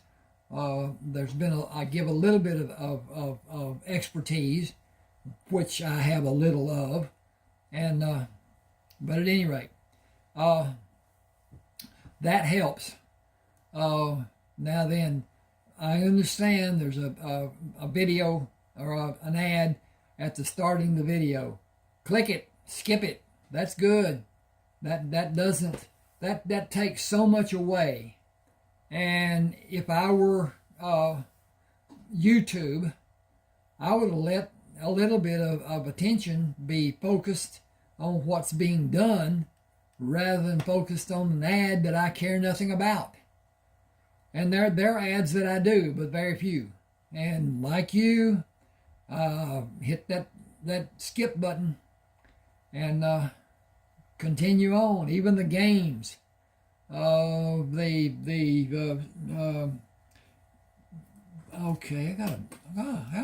okay. They have ads. They last about a minute. I dislike that very much, but I like to play the games from time to time, especially Klondike and whatever the heck the doggone black numbers are that you have to make lines with to take them all off. Go from king down to ace and take them all off, then you win the game. At any rate, an approaching ship was sighted on the 6th day I was aboard the ship. Captain Chiltern shouted, "We will attack. Joshua, take charge of the crew. Do not sink the ship and lose any valuable cargo it may hold." I shouted, "Sail crews, go aloft. Antonio, take the helm and direct the sail crews and the deck hands. As we plan, make the ship's course look to be the fire from the starboard and turn back to fire from port. Starboard cannon crews, run out the cannon and do as we practice to show readiness for a full broadside. Port cannon crews, raise doors to be ready, but do not run out cannon. I will take the position and load the cannons and elevate them for the best effective firing. Wait for my orders. If my planning is successful, we will have a victory and all of us will live through this encounter. Sharply now, everyone turn to." Tony ordered 3 men to take distant positions on the port railing to relay my orders. I ordered the lower sails to be hauled and held without tying them and brought the ship to a course seeming to cross the bow of the other ship. Before the ships met, I ordered the lower sails dropped, the spinnaker sails to be manned, and turned the ship's bow to starboard. I ordered all sails to be reset to gain speed. The maneuver brought the forward cannon to bear on the other ship before the other ship was able to fire on the Sterling. I estimated the distance to the other ship and cut the fuses to the desired length for each one before I rolled the ball with the fuses seated, having the bitter end down and the fuse running up the side of the ball to be visible on top of the ball. The loose end of the fuse would ignite when the powder was ignited and would continue burning. Hang on a second here. I can't get this doggone cursor to come to me. And would continue burning through the flight of the ball and explode above the deck of the other ship. The explosion would fragment the ball and send pieces of the ball shattering down on the deck and anyone on the deck who was not protected.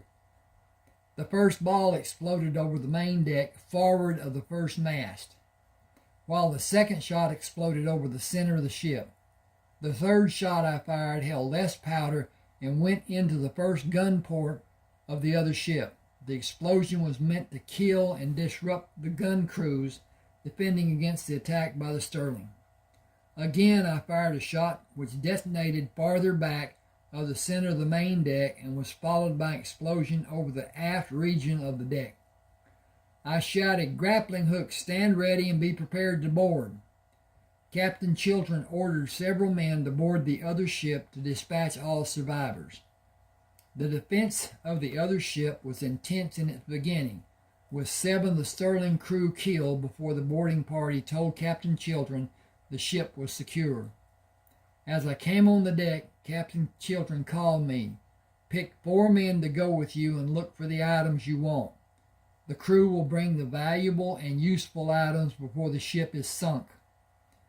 I asked, "Will you consider keeping the ship? It is not old and it's possible it could be sold for a tidy sum. After all, the identifying names have been removed and changed. A small crew would be needed to follow the Sterling as efficient maneuvering will be needed. It can be moved away from any encounter we may have and remain out of danger." Captain Chiltern coldly stared at me and stood for a long period of time before he turned to survey the condition of the newly acquired ship. "It is a Spanish ship and Spain has lost most of its fleet. It is not likely that we will meet a Spanish warship." He turned back to face me. "I will not be hindered by it. If it falls behind, it will be sunk. Take the men you need to man it and come back aboard the Sterling. The men who are on the ship now will come back with you. Only 12 men will operate the ship. It will be named the Torrent." He moved to the rail and ordered Pablo Suarez to remove the name and make placards to place where the old name had been. He ordered Pablo to stay on the Torrent as second in command to the man who would command the ship. I asked Antonio to pick 10 men and take charge of the Torrent before I went aboard and searched for the items I earlier discussed with Captain Chiltern.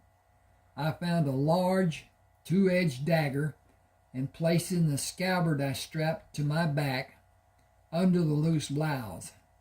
The dagger remained concealed by a larger piece of thin leather which covered most of my back and hid its location. It was not uncomfortable and did not restrict my movements. The scabbard thus suspended in the harness gave me quick access to the dagger and the ability to defend against an attack.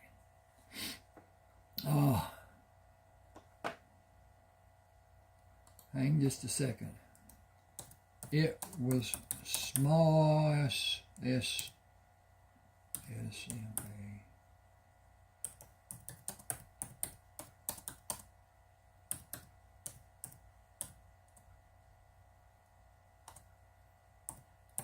But longer than a standing dagger.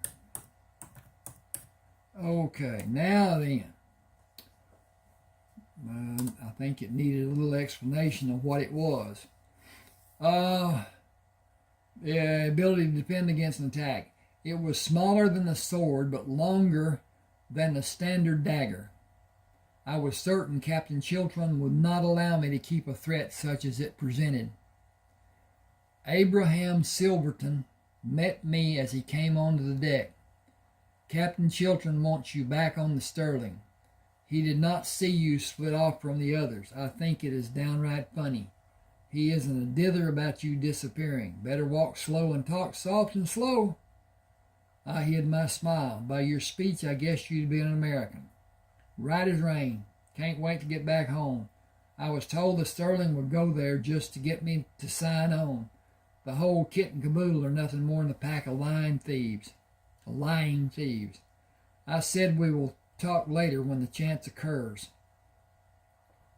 If you please, I left a stack of books in the passageway below decks and another stack on the bridge, along with several maps and charts. Please have men help you bring them aboard the Sterling. Captain Children stood away from the other men and sneered. You were not to be alone. I attempted to keep my temper and avoid a confrontation with him. I went alone to guard against some inferior intelligence disrupting my search or possibly ruining the maps or charts or books if I found them to be old. Some are extremely brittle. I will treat them and bring back their softness and dry the pages of the books. Captain Chiltern relented when I spoke again of the books. Take them to your cabin and find an island to explore for water, food, and timber. Even without trees, water may be found. I spent the greater part of the evening studying the maps Abraham brought aboard the Sterling, and found several islands within a few days' sailing from the location of the two ships. With sunlight breaking over the horizon, I calculated the course to be taken to the nearest island, went up to the bridge and set the ship's course to the needed direction. Keep the compass box lid closed and check the heading every half hour to make course corrections.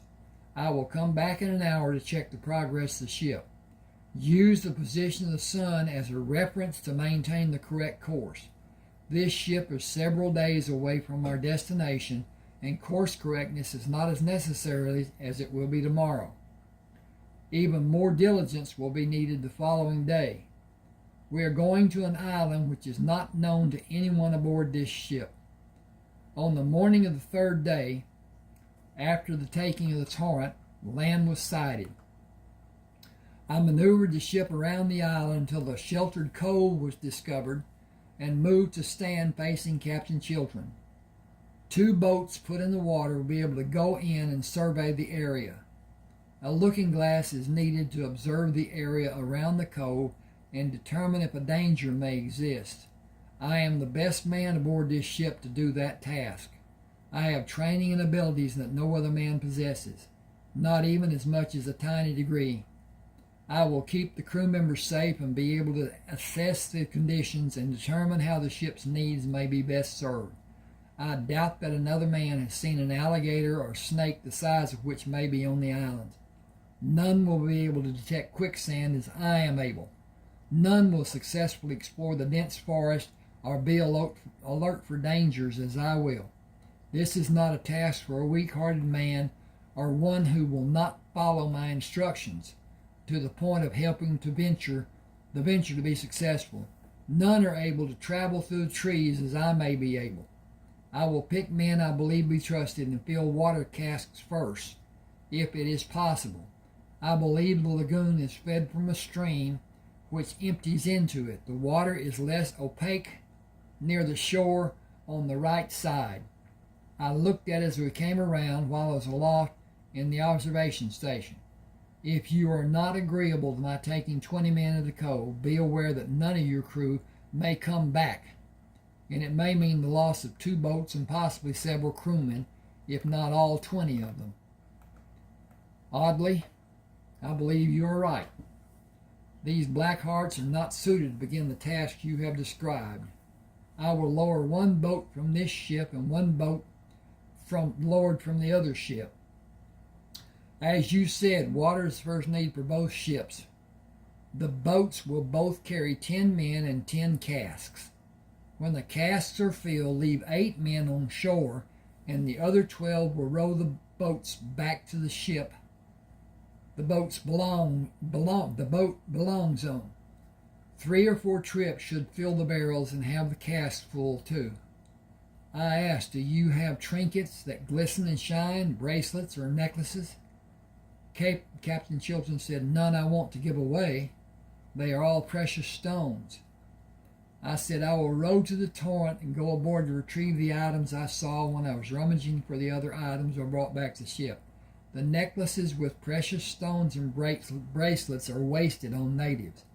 They only care about the brilliant shine. We might not find anyone, but I want to be prepared as may be possible. As the boat approached the torrent, I yelled at Antonio, "Let down a rope ladder and prepare to lower a boat. We will go into the lagoon and search for water. I have 9 men with me that I have complete faith will be loyal to our cause. Do you have as many that you will trust with your life?" Antonio said, "Every man on this ship will stand their ground with us, but we are hard pressed to use weapons." I climbed the ladder and stood on the deck. "We need the shiny necklaces and bracelets I found in the staterooms and the upper deck, and the small mirrors, looking glasses too. 2 or 3 of each will be enough. I do not know if there are native people on the islands. We need to be quick in getting into the boats and keep Captain Chilton's nerves steady. I would like to take him deep into the forest and wait to see if he can find his way back." Abraham asked, "Do you have any confidence there is even one man remaining on the Sterling who will bet on him coming back if you take him far into the center of the island?" Every man who stood on the deck laughed. Abraham Silverton laughed loudest of all. Abraham Silverton laughed loudest of all. I leaned close to Antonio. I thought he would act as Captain Chilton's spy. Antonio said, "He hates our dear captain and would gladly throw him over the side as was done to his brother." I said, "I believe the day will come when I will be released from that captivity." That's not easy to say when your throat's dry or whatever. "Now, let us advance on the island slowly and with observation and careful navigation. We have no way to know what may be waiting for us." Hang on just a second. I'm going to stand up here and look to see if my progress is what. And it's going good. This is a good story, y'all. I like it. But at any rate, okay.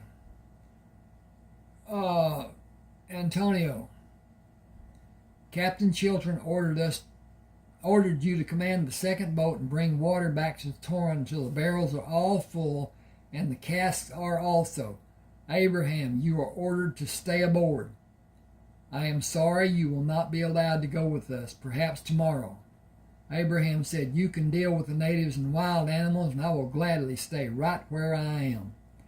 I asked, "Will you find pots or clean jars that may be filled with extra water? If the Sterling runs low on water, barrels will be lifted on the Sterling and this crew will be rationed again."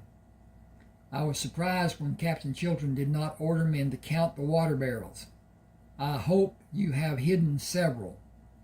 As I'm going to change that. I hope you have several, Beral, hidden. And then take that, and do one space and do delete. Okay, then put that back. And there it is.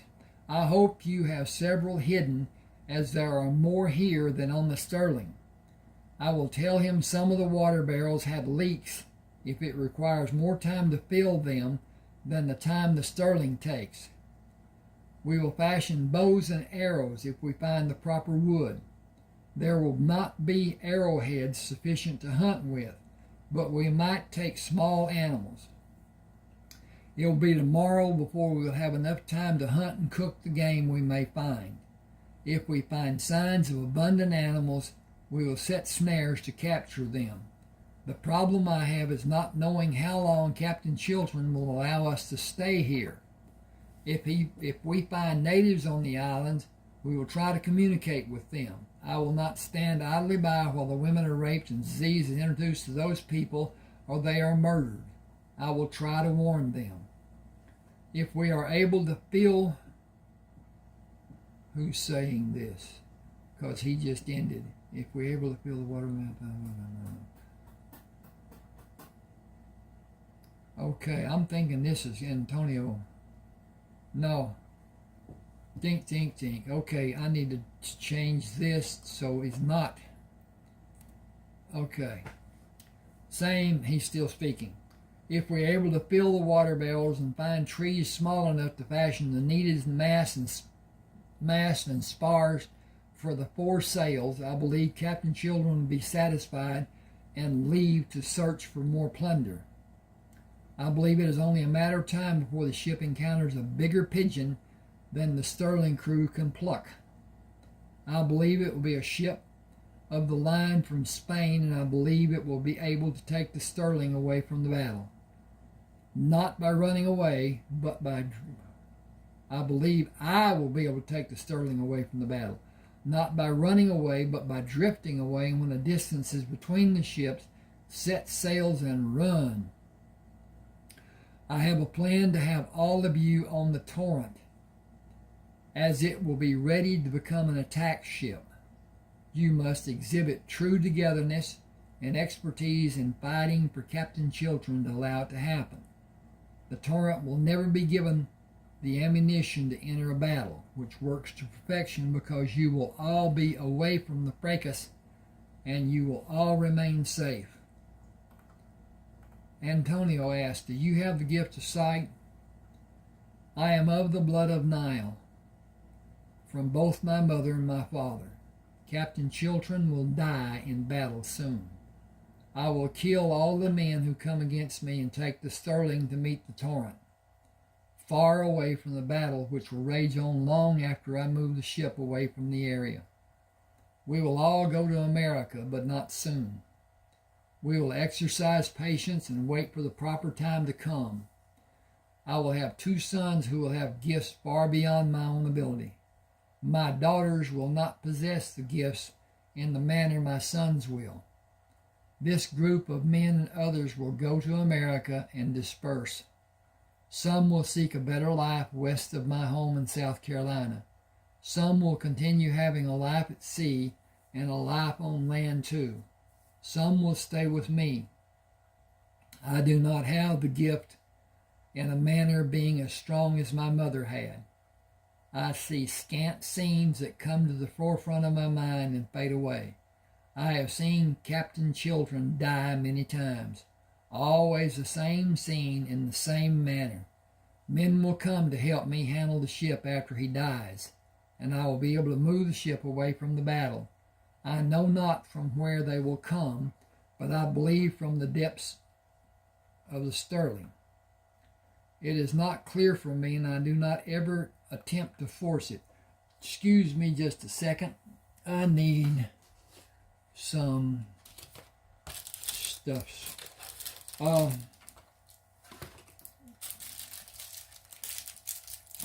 am not diabetic in the sense that my sugar falls, rises, as the diabetes would be. Oh, this is great. But at any rate, I'm having an episode. It is not life-threatening, and it will be controlled by my getting these little jobbers. Hang with me just a second, please. It's called hypoglycemia, not hyper as the sugar. My sugar falls. So I need to replace what I have, what falls, and this usually happens after I eat. But at any rate, my head starts to swim, gets all out of kilter, and this will help. I don't know if I have enough, but it will help. So, should have more of these, I guess. At any rate, hope you all enjoy good health.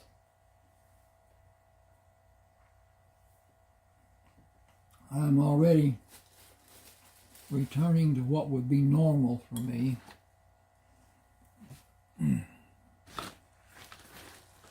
Okay. I'll attempt to continue reading. If I can find where I was. Here it is. It is not clear from me, and I do not ever attempt to force it. It is enough for me to see a part. I did not see my capture from the fishing boat, or have a forewarning of my companions being slaughtered. I stopped. We should go. Captain Chiltern grows restless. He is never patient.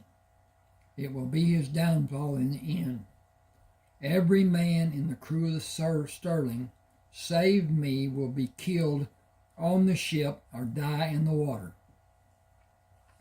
I guided the boat into the cove and stopped to watch the shoreline and trees for movement. Everyone pick a spot to watch and tell the other men what you're watching so we cover the shore and the trees. If there are people watching us, they will not show themselves. I took out a mirror and flashed it across the shore and into the trees, sweeping the underbrush and shore over and over without seeing movement on the shore. I have a bad feeling. We were without a means to defend ourselves. We will move out of this cove and go north up the east side of the island. We are looking for a place that has a beach and no underbrush. The thick plants here are due to the water flowing down. Antonio, stay here and continue watching the shore. Everyone in your boat is safe at this distance. Even a strong archer cannot shoot this far with any degree of accuracy. I will go ashore and come around and send this boat back to come into the cove to wait and wait. I believe we have an observer hidden in the trees and plant growth.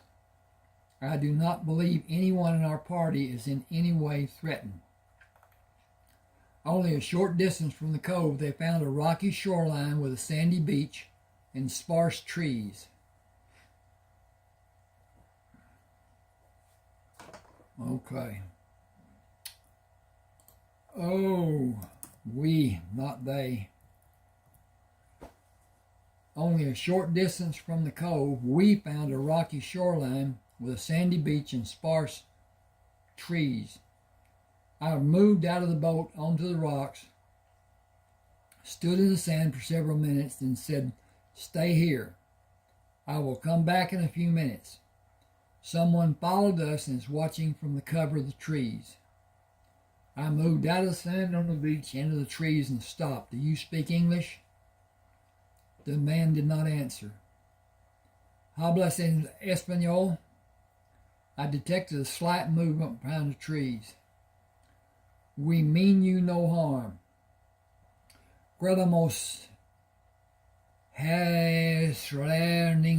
deno." That's Spanish. "We will assist you if you need our help." A man spoke from behind the trees. "You have no visible weapons." "I have a weapon that is not visible, but you already know I have it, and you know you are safe with me. You know we will help you remove yourself from this island. Some danger exists for you if you are seen by Captain Chiltern. If you are concealed in the bottom of the boat, the ruse will be employed that we are taking plants we will eat to the two ships. I am certain the excitement of fresh water and green plants to be cooked being taken to the ship will have everyone's attention, and you can go aboard the Torrent undetected by our captain. Are you a Moor?" He asked, "How do you know my skin color? I know you cannot see me." I continued, "If you are not a Moor, and I don't think you are a Berber, then you must be from the Bedouin people. I am called Sakim. I am called Joshua. If you go back to the cove, I will come with you after I send the boat back. I have a sword." I smiled. "You'd be very foolish to meet me if you did not have. I knew you were armed. Your sword cannot defeat me, and you have no reason to attempt to. I will come with you that you may know you are safe. We are brothers. I felt it when we were in the cove, and it was manifest even stronger when you came here to meet me." Sakim said, "I am unsure about the others. They will be curious because they have never seen a person of your lineage. who has been in the sun on this island for these many months. They will have 1,000 questions to ask, but they will remain silent when you first meet them. When you're on the ship and there is time, you will be bombarded with their questions. I will be aboard the ship called the Sterling with Captain Chiltern, and you will be on the Torrent with Antonio de la Vasquez. I have never addressed him as Tony, even though I would like to. He has always been Tony in the convolutions of my mind. I will dispatch the boat we came in. Will you wait for me to walk back with you to the cove? Yes. We will load the boats with the plants you have been eating and send them to the ships first, before we load the water cask and more plants. You will be covered with plants in the boat going to the Torrent with your possessions. Abraham Silverstone will assist you when you are safely aboard. Some of the crewmen aboard the Sterling and the Torrent are prisoners. Let me get a drink here. I think I need this. The candy helped a little bit.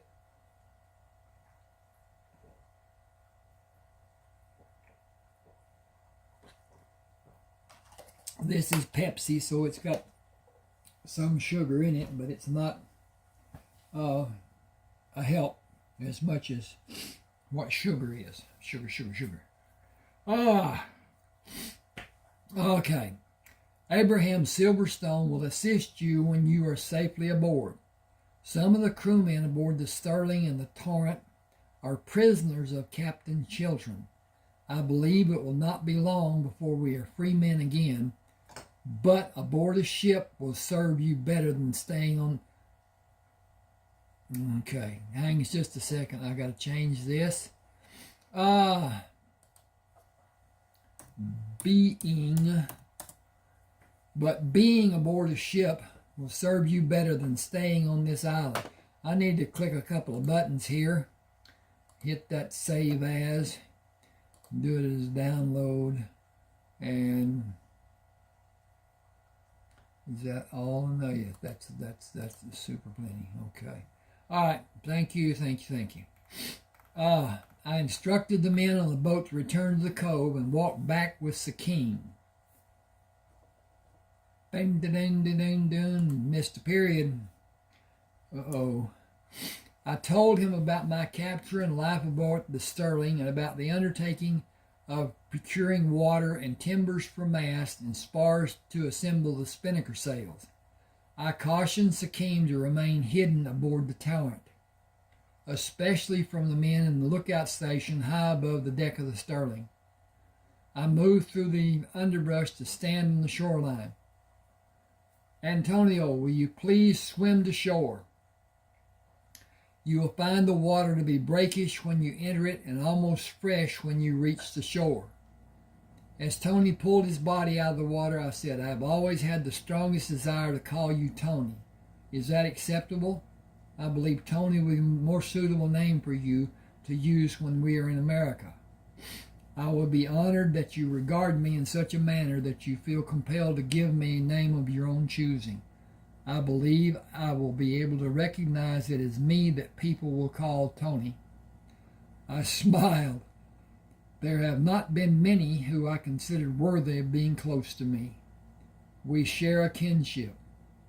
If you will walk into the trees, I feel you will meet an individual you will share the same kinship. Who you will share his name.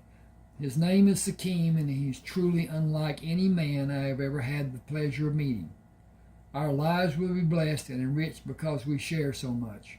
We are brothers in intelligence, in strength, in vision, in physical and mental abilities. Please come. Okay, I need to find this cursor. I bought this stinking thing. My gotta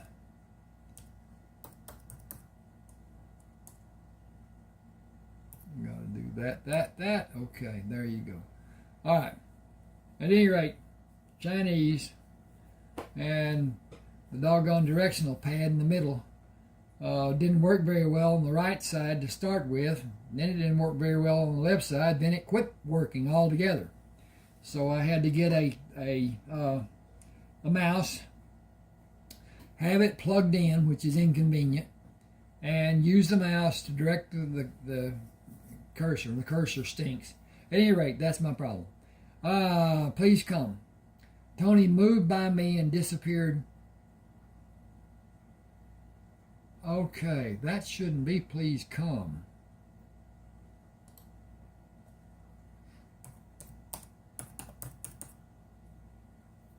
Okay, that should be please go there. Okay. Tony moved by me and disappeared in the brush. I followed him to Sikkim. Tony asked, how did you get here? Are there others? I was taken prisoner and was swept over the side of the ship during a storm. I was the only man on this island till Joshua stepped onto it. I took Tony's arm in my hand. We will put Sikkim in the boat with his possessions and cover him with the green plants to be cooked and eaten by the ship's crews. You said you trust the men you have in your boat. Sikkim will go to his hut and bring his possessions while we cut the plants we will take back to the ship. We will load my boat first, and I will go away from shore into the boat. I will go away from shore until the boat is near the mouth of the cove and stop to make adjustments on the leaves, using the pretense of protecting the more delicate plants. Tell the 4 men left from my boat they have your permission to swim while you load your boat. Sikkim must go into the water and have 2 or more of your men help him into the bottom of the boat and obscure the vision of the men in my boat. The men will all be waiting at the rails for what we bring to the 2 ships and will not see him. Bring his possessions to surround his body and protect them. Leave 4 of your men to help the 4 men from my boat and have them cut more of the plants to be loaded and taken to the ships later. When your boat comes within a short distance of mine, we will both row out to the ships by taking the boats on a course that will fall between the 2 ships. When we are within 50 yards of the 2 ships, we will break off and go to our respective ships. The crew of the Sterling will be so overjoyed at the prospects of having fresh food, they will not be able to contain themselves. Their attention will be on my boat, and you will slip quietly onto the torrent, on its starboard side and away from prying eyes that may be on the Sterling. No one on the Sterling will notice Sikkim when he goes aboard, as they will all concentrate on the fresh food. Okay.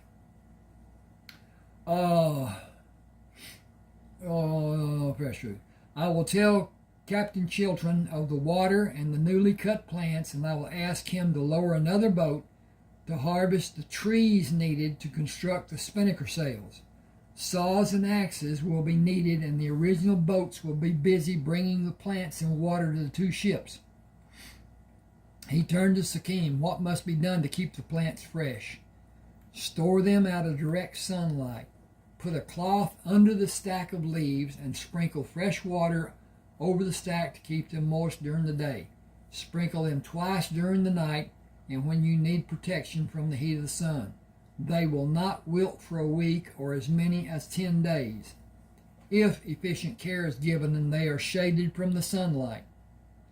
While cutting the plants, I moved north away from the others and spoke softly to Sikkim. Were you able to bring all your possessions? Yes, but I will not have sufficient room for them in the boat on the first trip to the ship. Will you be able to bring them later? I smiled. Getting you to the ship will not be a problem, and bringing the remainder of your possessions will not pose a problem. Do you know where trees may be found that have the size to be made into masts and spars for the spinnaker sails, such as we discussed coming back to the cove? Can you follow the tracks leading to my hut? I can.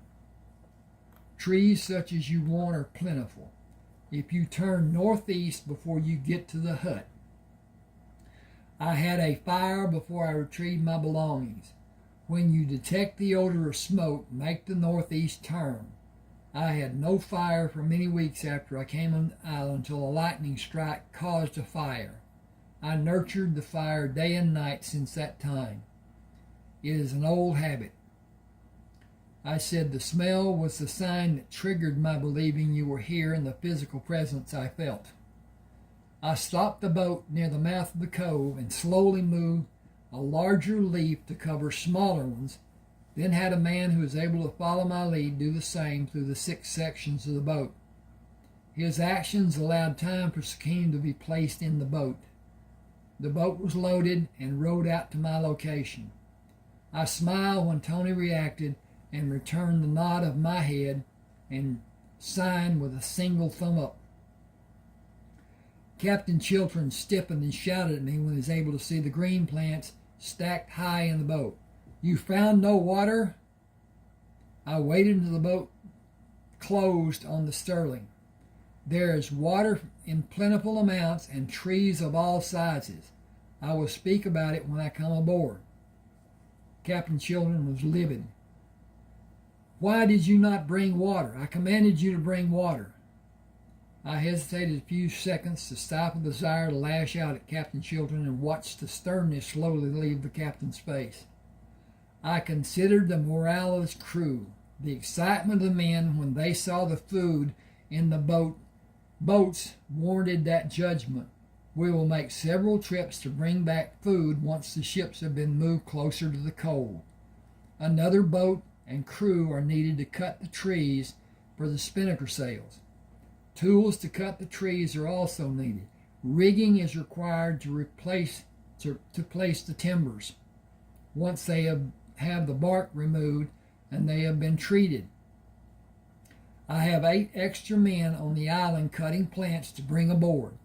The supply they will have ready will be enough to fill the 2 boats in the time required to move the ships and anchor them.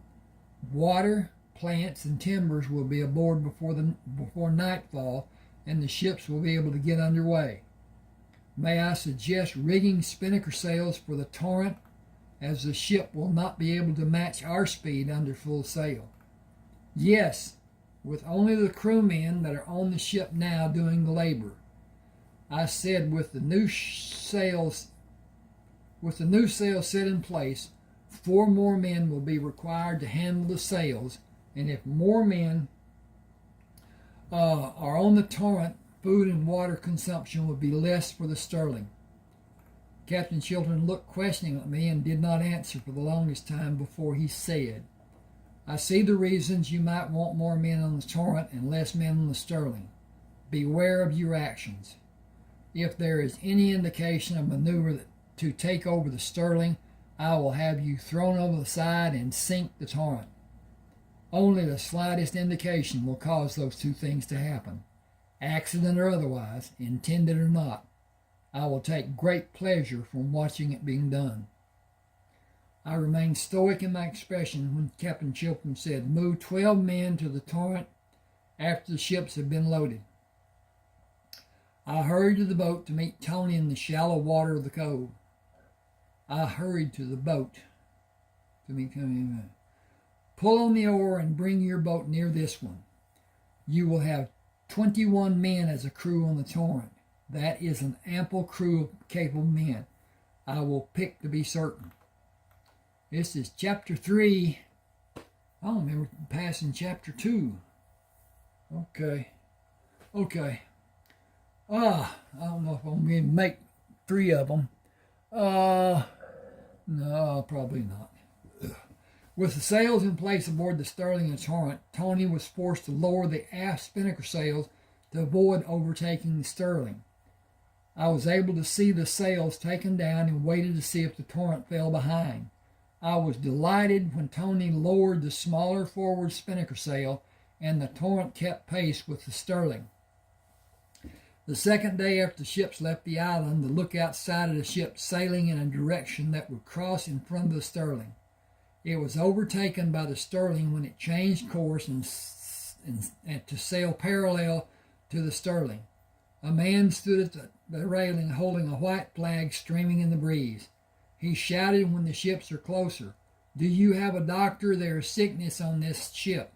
Most of the men have died and the water is gone. There are only 7 of us still alive." I shouted from the bow of the Sterling, "Have the dead bodies been thrown from the ship?" The man answered, "Yes." "Have the remaining men been sick?" The man shouted, "Yes. We are better now, but we have not had water for almost 3 days."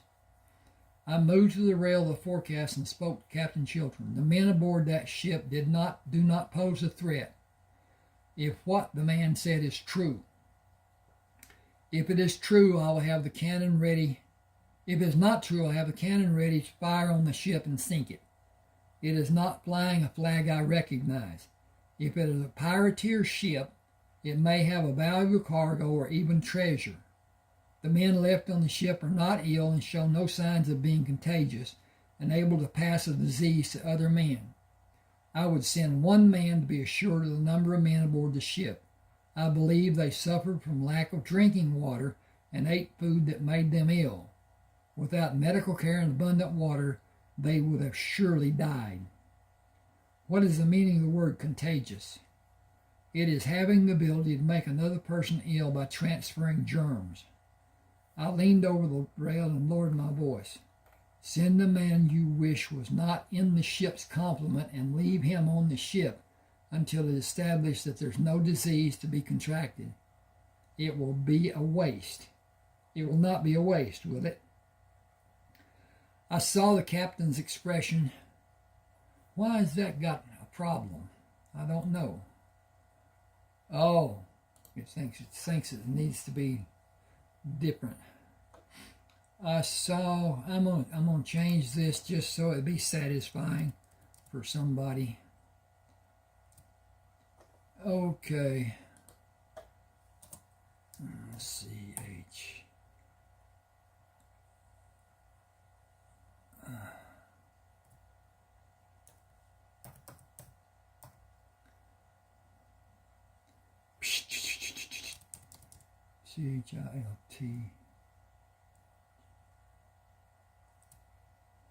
CHILT TRON.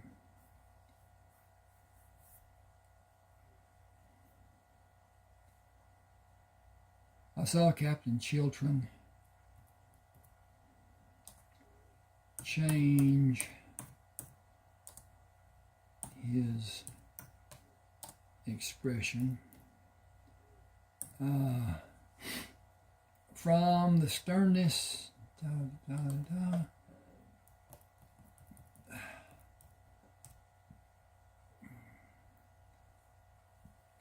I saw Captain Chiltern change his expression from the sternness he always presented to a slight smile. "Smithers, go aboard the ship and report the number of men who are aboard." Knowing the result if he did not comply, Smithers stood at the rail waiting for the ships to be tied together. He shouted each time he investigated the deck until going below decks. Several minutes passed before he came onto the main deck. "Nobody is on this ship but these men up here on this deck." Captain Chiltern shouted, "Check the cargo and report back to me." I said it might be better if I examine the holds. He may not know what he has discovered. "You may be risking your life. First, I will not be near the men on the ship to contract a disease. Second, valuable gems and ores may be located which may not yet be milled and refined. He is one of the dimmer-witted of the crew. He is one of the dimmer-witted of this crew." Captain Chiltern said, "He is that, but he is a brute in his strength. I would say he is almost as strong as you. Sadly, he will not last long in close-quarter fight. Go aboard with care." As I suspected, I found boxes of raw ore with loose pieces of ore stacked on tops of the boxes and loose pieces which had been dislodged lying on the deck in the main hold. I found several boxes containing gold and silver and precious stones of many descriptions in the forward cargo space, and even more in the aft hold. The food was molded and could not be salvaged for even a single meal. I went back to Sterling to report my findings and concluded the ship is in bad need of new sails, which it has a complete complement. I suggest assigning men to manage it through the night and replace the needed sails tomorrow. The 3 cargo holds of the ship are heavily loaded, and I do not believe you will want to leave the ship with the riches it contains. Allow those men a small amount of water and have them wait until the broth is made for them. Drinking a large amount of water will make them ill. With their condition being so weak, it might be fatal for them. It is what each of them desire, and given the chance, drinking a large amount will be their choice. Restrict the amount of food and water they are allowed. Hang on just a second. I think I'm going to point to... Oh, okay. I wanted to get to his getting killed, but I'm not going to get there. The ship is named the Fleur Rouge, out of Anhidre, Corsica. Remove the identifying markers and rename it the Consort. Captain Chilton said, we will do as you have suggested and continue on a north by northeast course after food and water is taken to the new ship. He turned and walked away without seeing the expression of anguish on Smithers' face. I moved to the rail to talk to Smithers. You are safe on that ship. There is no sickness on it. I would not have come aboard if there was any chance I might have become ill. Captain Chiltron needs you to watch over it, but you may not be needed there long.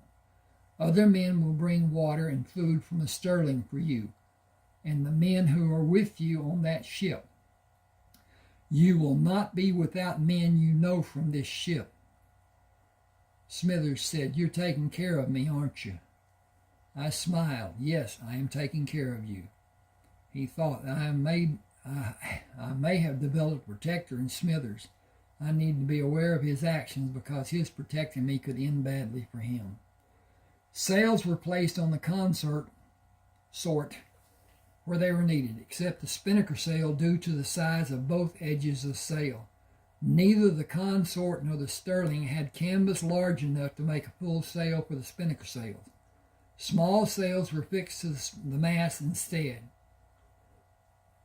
I climbed to the top of the main sail spar and found the 4 masts on the consort were 8 feet taller than those of the Sterling, and the consort supported an extra sail on each of the 4 masts.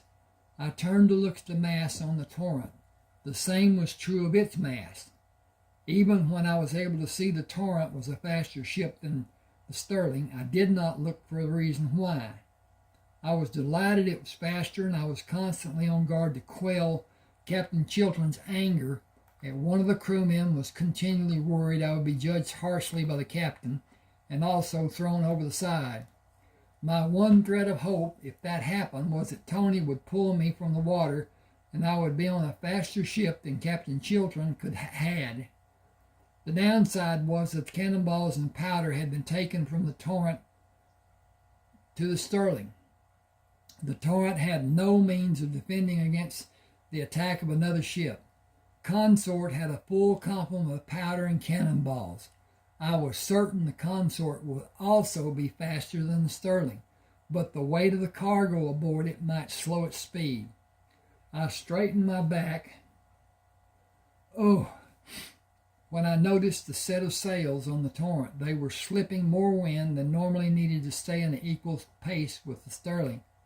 The Torrent was faster by far than I had originally judged it to be. I would need an ally to command the Consort, someone who would use the same tactics as Tony.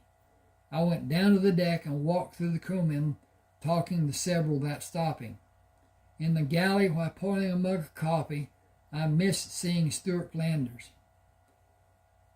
Where is Flanders? I asked. Ooh. Stink, come on. I know it's here someplace. I can't find my stinking. That should be not he, I.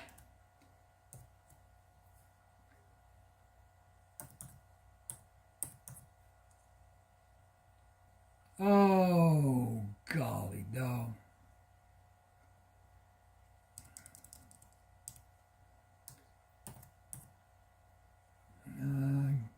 I had the wrong he. Okay. I asked, where's Flanders? He is on the new ship. He is assigned to that ship. He will be sorely missed as he helped us all with the cooking. The captain made a mistake moving him. I took the mug, thanked the men, and hurried to the rail. I caught Smithers' attention and waved him to the rail of the consort. Do you know the cook named Flanders? Smithers studied longer than I wanted. Will you go to the galley and ask Flanders to follow you and come to me? Smithers smiled. I sure will. He hurried the galley as he walked away from the rail to survey the ship. As I walked away from it. Should that have a... I don't know. I did not see Captain Chiltern and stood away from the rail until I heard Smithers walking with Flanders. I slowly walked to the rail, stood in a position facing the bow of the ship, and watched for Captain Chiltern. Can I trust you to help us? Flanders said, I can only wait to hear what it is you want before I will know how I will answer. I will not be foolish and risk my life. I said, nothing that harmful. The ship you are on is faster than the Sterling. That fact cannot be made known to the captain. Sails must be reduced to maintain safety for everyone on that ship, and this one and on that ship and this one on the Torrent. It is a simple thing, actually. Keep the ship on a constant course and match the speed of the Sterling. If anyone on that ship wants to go on living, the captain must never know it is faster than his ship. I cannot stand here any longer. You have been advised and warned. Think about what the captain might do if the consort makes even a small gain on the Sterling. Reduce sail efficiencies and slip more wind than normal. Tell someone in the sail crews if you are able. Warn him as I warned you. Look to the Torrent for an example of what needs to be done, and keep the captain from blowing your ship out of the water. Do nothing if you feel he will never do such a cruel and stupid act. I would not bet my life on it not being done. Flanders said, count on me. I have 2 friends in the sail crew. We will see to it. I said, hurry about it. We will get underway when the sails are in place. This ship will be in a terrible battle soon. Have whoever commands the consort follow the Torrent away from the battle if you want to live. I hope and pray that wisdom prevails and that ship follows the Torrent. Take it if you must. When you see the fires from the battle, take the ship and run with the Torrent. The crews of both the Torrent and the consort are not large enough to withstand a battle with a ship of the line, no matter which country it belongs to. I turned and brought my head down to Smithers and smiled when he brought his head back up. Thank you, Smithers. I turned and slowly walked away, sipping the coffee as I walked, and heard Smithers say, he's my friend and he takes care of me.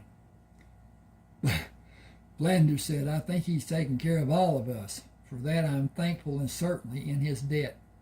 We are all in his debt. Smithers asked, what does that mean? Flanders smiled. Indebted to him, owing him something for a favor he gave, in his debt. Smithers said, we are all in his debt. I like that. I wondered if Smithers was only as mean as he needed to be. Woo! And then this thing is goofy. I don't think I can do much about it. I'm going to have to fix this later. Okay, I'm going to quit here pretty quick anyway. With the sails on the 3 ships in place, I ordered the crews to drop sails and man the helms and lookout stations. The captain stayed in his cabin, and more than half of the ship's crew were somewhere other than on the main deck. When I had the course and minutes plotted, I instructed the helmsman and inspected the top side of the ship before I went to my cabin. Okay. Tink, tink, tink, tink, tink. I got a few minutes. The crews of the Sterling, Torrent, Consort, and I awakened the cannon fire. I dressed and moved onto the deck and observed the men of the Sterling wilting away under the onslaught of the Spanish attackers. What remained of the deck on the port side was covered in blood. More men from the Sterling came out topside and attempted to push the attackers back. A man slipped as he advanced on my position. I slammed the dagger into the man's body and jerked up on it. Blood poured out onto what was a dry deck. I moved away to stand on the dry deck. A slip in the blood on the deck could cost my life. Could cost me my life. I picked up a heavy broadsword in time to parry a blow and hack a man across his chest. Again I moved away from the blood. A man slipped on the bloody deck trying to make his way to engage me. I shook my fingers from side to side and said, "Not your enemy," in Spanish. Still the man slid his leather boots across the blood-soaked deck and raised his sword to a high guard, preparing to bring it crashing down on me. I flicked the point of the dagger at the man to draw his attention to the dagger and swung the broadsword in a vicious cut to the man's left side. Men from both sides were hampered by bodies sprawled across the port side of the main deck. The crews of the two ships fought until only 7 Spanish soldiers and I were left standing on the deck. The 7 men looked at me from the port side of the Sterling. One advanced on my position and raised his sword to strike. I cut him under his extended arm and immediately swung the sword to cut across the man's chest. When his arm came down, I sidestepped to avoid the falling sword, swung the broadsword again, and cut down on his shoulder and neck, severing his spine. 2 more of the Spanish men fell from my broadsword before the last 3 men panicked and dropped their weapons. They jumped up on the railing and leaped into the water to swim back to their sinking ship. The fighting ended and the others were busy trying to help their comrades and save their stricken ships. Smoke from burning ships and smoke from cannon fire drifted toward the Sterling. Captain Chiltern came from the shadows and slipped in the blood. "I have wanted to kill you since the first day you were hauled aboard my ship. You took the respect and fear of my men from me. You took control of my ship from me. I could never argue against your suggestions, and you always gave them in plain sight of the crew to make me seem worthless." He lunged at me, intent on striking while my sword was down. The blood he disregarded proved to be his undoing as he slipped and fell in front of me. One slash across his back ended his reign of fear aboard the Sterling. The ship was drifting, and I moved up to the bridge, squatted behind the wheel to be hidden from unknown eyes, and slowly turned the ship to the east to have the wind fill the sails and the ship gain speed. The Sterling slipped away from the area on a heading to attempt a meeting with the consort and the Torrent. I felt rather than heard the remaining members of the crew come onto the blood-soaked deck. I held the wheel with my left hand and the broadsword with my right, prepared to meet a man who attempted to climb the rail of the bridge with a dagger in his hand. I left the wheel and met the man, his head come above the deck. I brought the edge of the sword down on his head, pulled the sword away, and moved to correct the position of the rudder. Bodies of the dead were thrown overboard and the deck was scrubbed clean. Everyone asked each other if ships would chase them. The remaining ship's crew numbered less than 20 men who were not able to use weapons and effect the victory. They were merely cooks and simple seamen. I was covered in blood from the men I killed with the dagger and the broadsword. Tracks of fresh blood led up the ladder and across the deck to my position. I asked the crew to bring buckets of water to wash the deck and allow me to wash away the blood. Talbot brought a suit of clothes up the ladder. "You saved our lives tonight. You saved all of us from Captain Chiltern. I helped Washnut throw that dead bastard into the briny deep. He is food for the fish. I will go to the end of this world with you if you will have me. Every man on this ship will.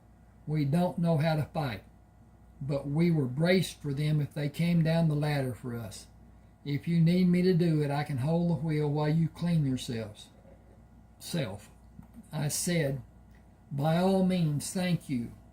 When we have gained a good distance from the other ships, I want to speak with the members of the crew. We are going to meet the 2 ships we were with earlier and go into the Mediterranean. I hope to meet fewer pirate ships in these waters. We have been lucky to meet ships harboring men with inferior skills trying to be pirates and not actually experienced pirates. Okay, that is the ending of that portion. And now they will go into the Mediterranean and do business with barons. And they're not called barons in Spain. But anyway, patrons of the crown. Now, the problem is that Bonaparte's brother was put on the throne to be king. He didn't want to be. And at his first chance, he tried to leave. And his brother came and put him back on the throne. But at any rate, he's still relying on they're called dons, and not barons. And the dons are the richest people in Spain. But at any rate, okay, please subscribe to my channel. If you want to read any of my books, there's my email address at the bottom of the cover page. And send me what your choice is and what you want, and blah, blah, blah. And we'll make arrangements. Please subscribe, hit the like button, do a comment, share if you will. Really enjoyed this. Hope everybody does. I am going to do another reading on this, taking off from here with Talbot was swabbing the excess water on the bridge when I came up the ladder. And I don't even know what page it is, but we'll look and see. At this point, it is page, I think, 30. Okay, so I read 29 pages, and it took 2.5 hours. Well, I did some stuff too, and whatever. But at any rate, thanks for being with me. Hope this was enjoyed. Hope you were well. I got to go get some sugar. Give me more balance. Anyway, thanks for being with me. Good night. Good day. Good night. Good luck. Whatever.